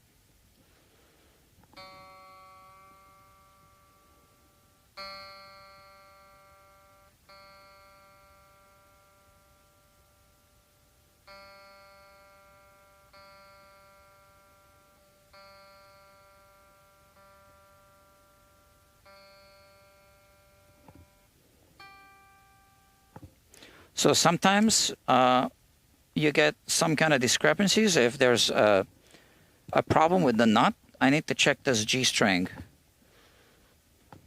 because it tells me that I should still go in this direction, and visually it doesn't look right. So,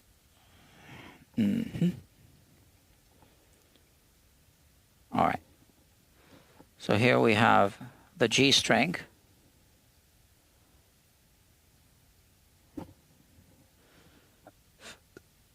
Is it moving inside of the knot?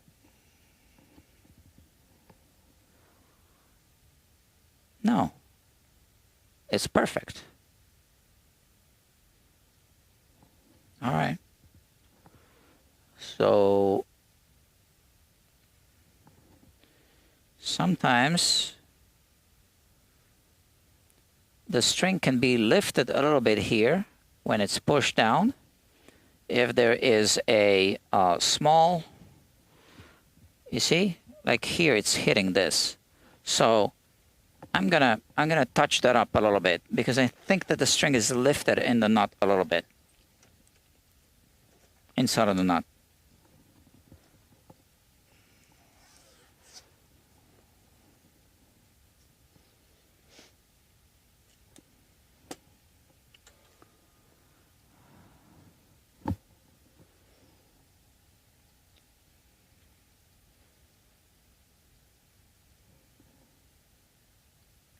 Okay. So here, I remove the string, and at the back of the knot, I'm going to remove this little area here, so that it's seated nicely at the front. See, it's very tight there at the back. So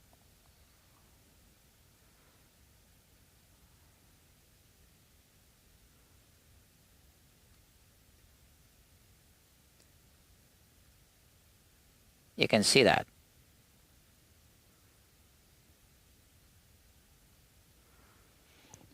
So now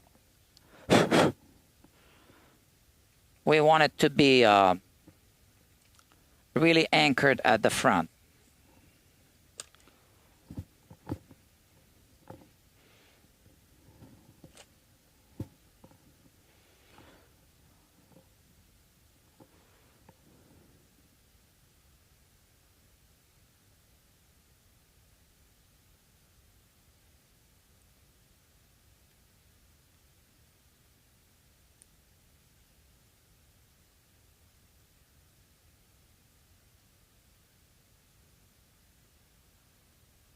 Okay.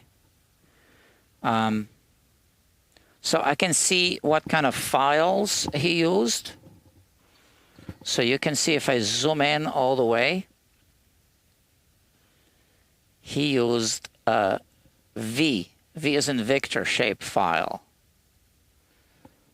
And we see that because there's no metal deposits at the very bottom here of the knot. So the string is trapped inside of the between two sides.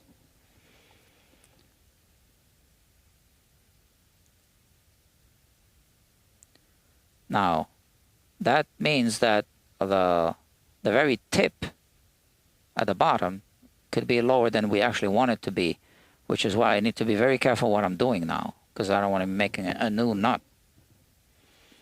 Just because I was trying to fix the, you know, compensation at the saddle. So now it's here.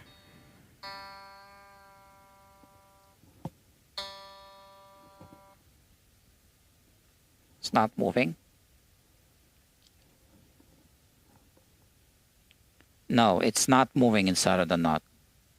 All right, so I don't really know if it was before or not. Now you can see a little scrape mark there on the side wall. He used a file that was too slim for this string. And mine is the right size, but I don't want to go too deep, because if the tip of his string slot is too deep, then I mess up the knot. I gotta make a new knot. I don't want to do that.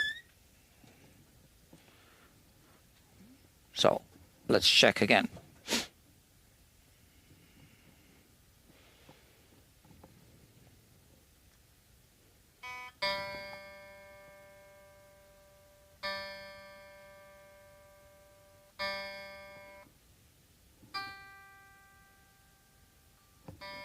It tells me it's a little flat. All right.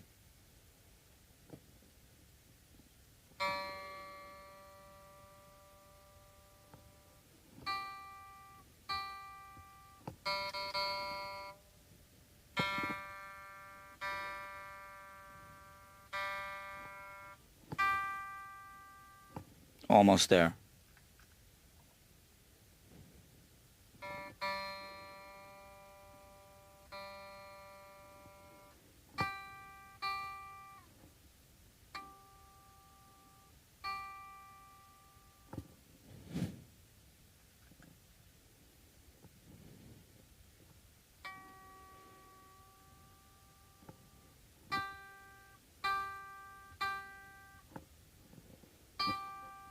Something's weird. It keeps telling me that it's flat, and I keep turning it.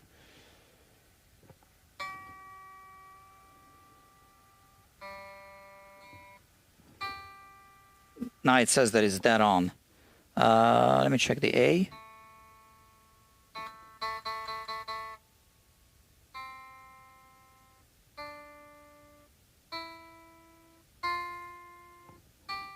Okay, it's good now.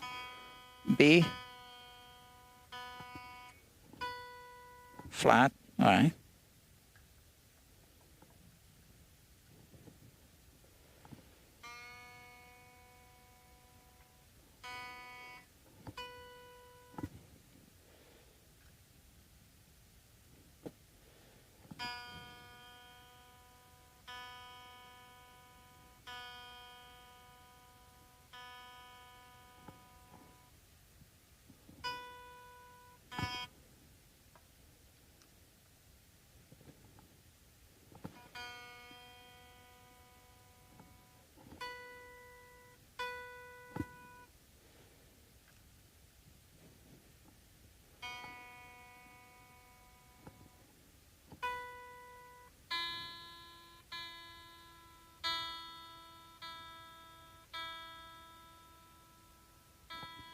I checked the E because I did it by ear. Just a little flat.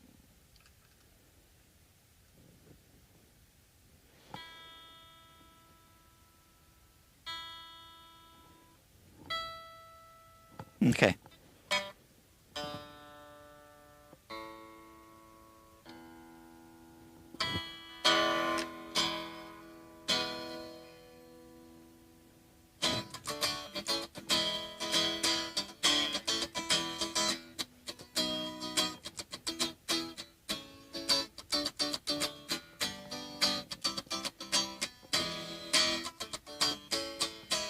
Okay. The pickups are a bit too low for my taste, but I'm getting quite a sufficient output from them. I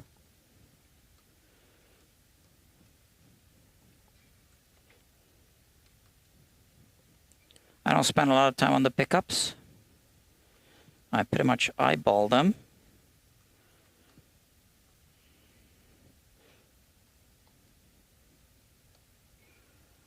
And then, yeah.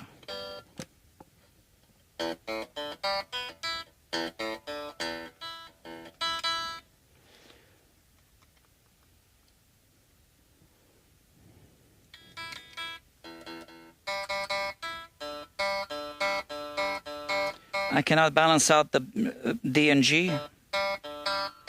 G is much more. Okay.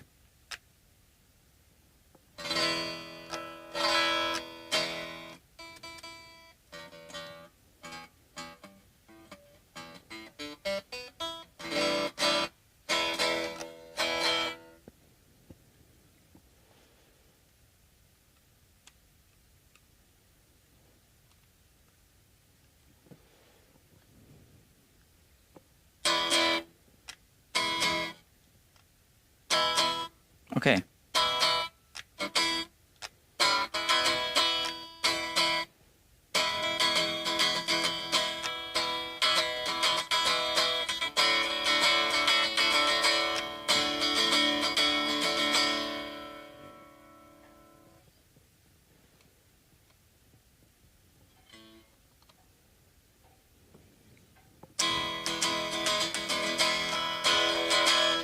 That's better. Just want a little more punch on the bridge pickup. Okay, friends, we've come to the end of this one. Anything else? Oh yeah, the springs.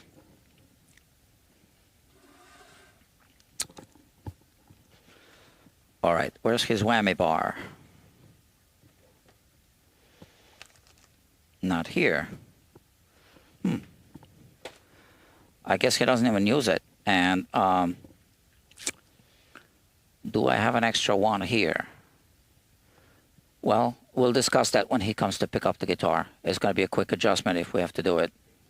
But if he doesn't even use it, you know, the springs are tight. The bridge isn't moving at all. I mean, that's how I like it. We'll see. Quick adjustment if he wants this to be adjusted when he comes to pick it up. So obviously he's not coming today to pick it up. All right. I do not angle mine either. Yeah, no. I mean, I can see how, you know, that guy, I forgot his name, made a logical mistake. All right, but yeah, but respectfully, I disagree. You know, it's not going to be pulling one side more than the other just because the springs are not balanced.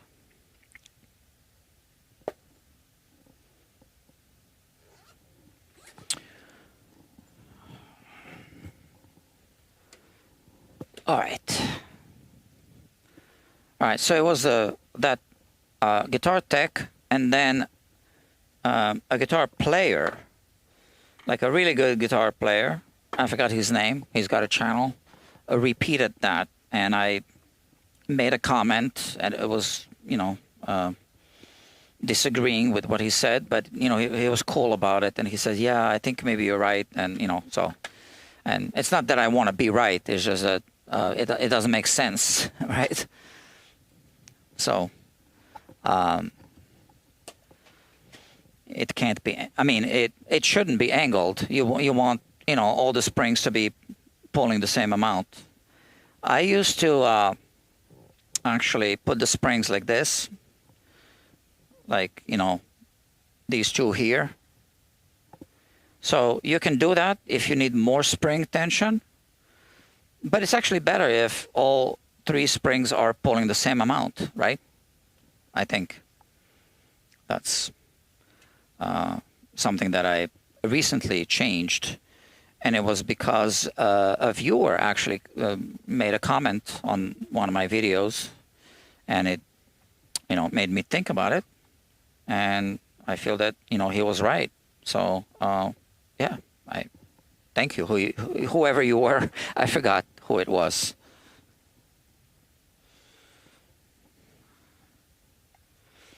So I'm reinstalling the back plate. I don't want to add this one to my collection of lost ones.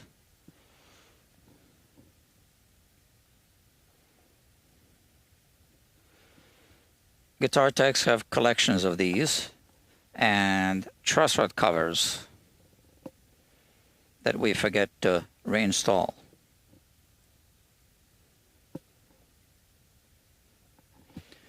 Yeah.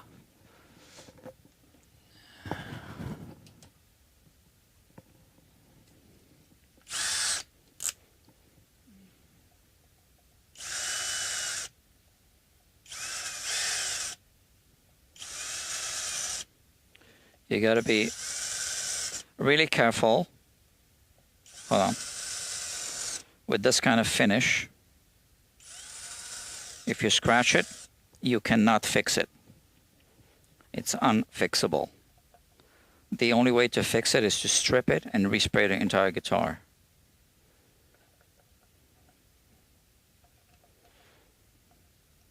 So whenever I work on a guitar with this kind of finish, I am always extra careful.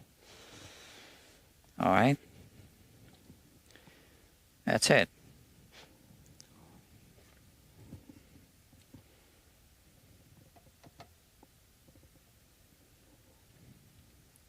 I like to put a little wax on the back of the neck. It makes it slippery.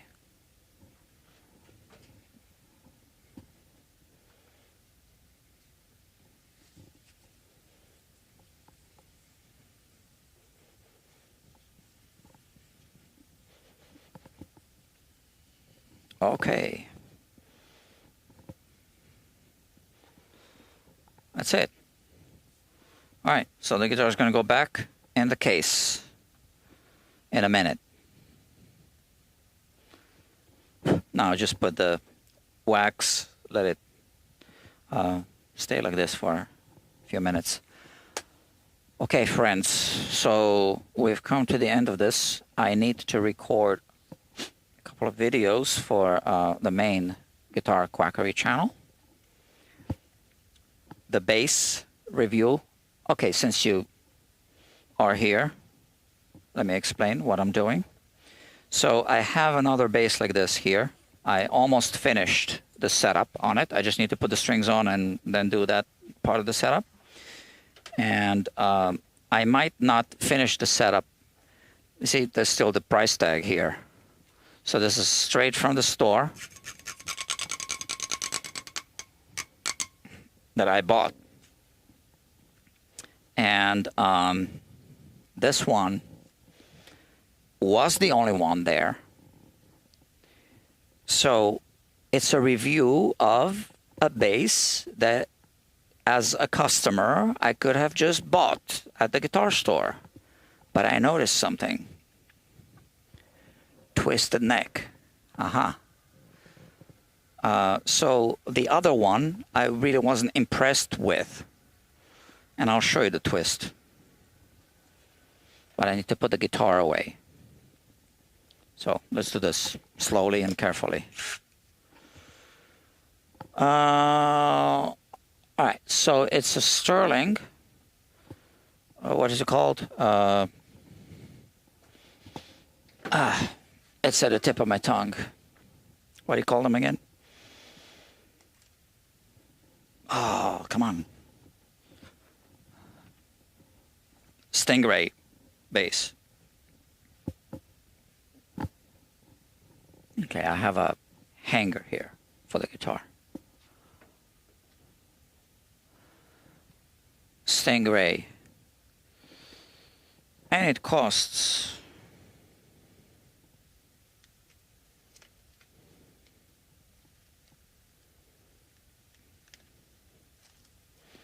$649.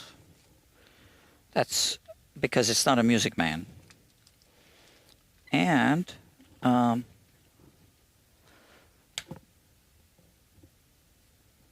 well, this one came with a twisted neck. Now, I wanted to just review the one that the customer bought, but it's lightly used. So I said, well, why don't we do like a double whammy review where I go and buy one and compare it to the one that the customer has. This way we review two of them and we compare them.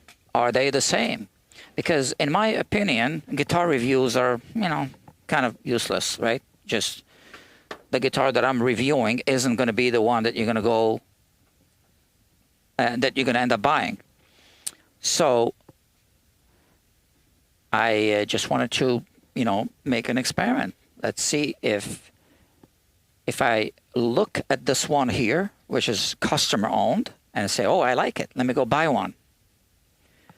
Am I going to get the same one? Well, it turns out this was the only one there, but I'll show you. So, fret sprout, okay.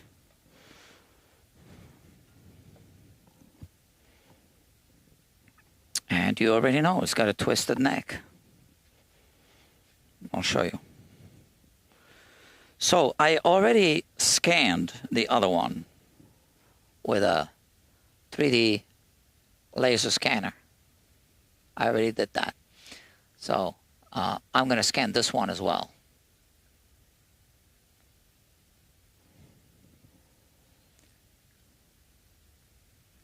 And they are both going to be included in the review. Ready for this? Check it out. Okay, you can see that the neck is twisted. Okay, but now what I'm going to do is I'm going to place this here close to the nut. Okay, so it's a base, so you don't see it. It's off screen, but like this. So I'm placing this here, and there it is. So now here you can clearly see how twisted this neck is. Horrible. Right? It's supposed to be aligning with the body. So if we keep this here, and look, you can't even do it, right? It's supposed to be like this, but it's like this. So this is why, this is a good example why these, YouTube guitar reviews are completely useless. Oh, I saw this is a good instrument, so let me just go buy one. Yeah. Let's go buy one. All right. Now, I am going to end it here. So thank you all for keeping me company. This was a long one. 4 hours in 10 minutes. Yeah, there was some extra work on those frets. It is what it is. I got another text message from a customer. Hold on, let me read this. It's important. It is from a customer. I have the guitar here already.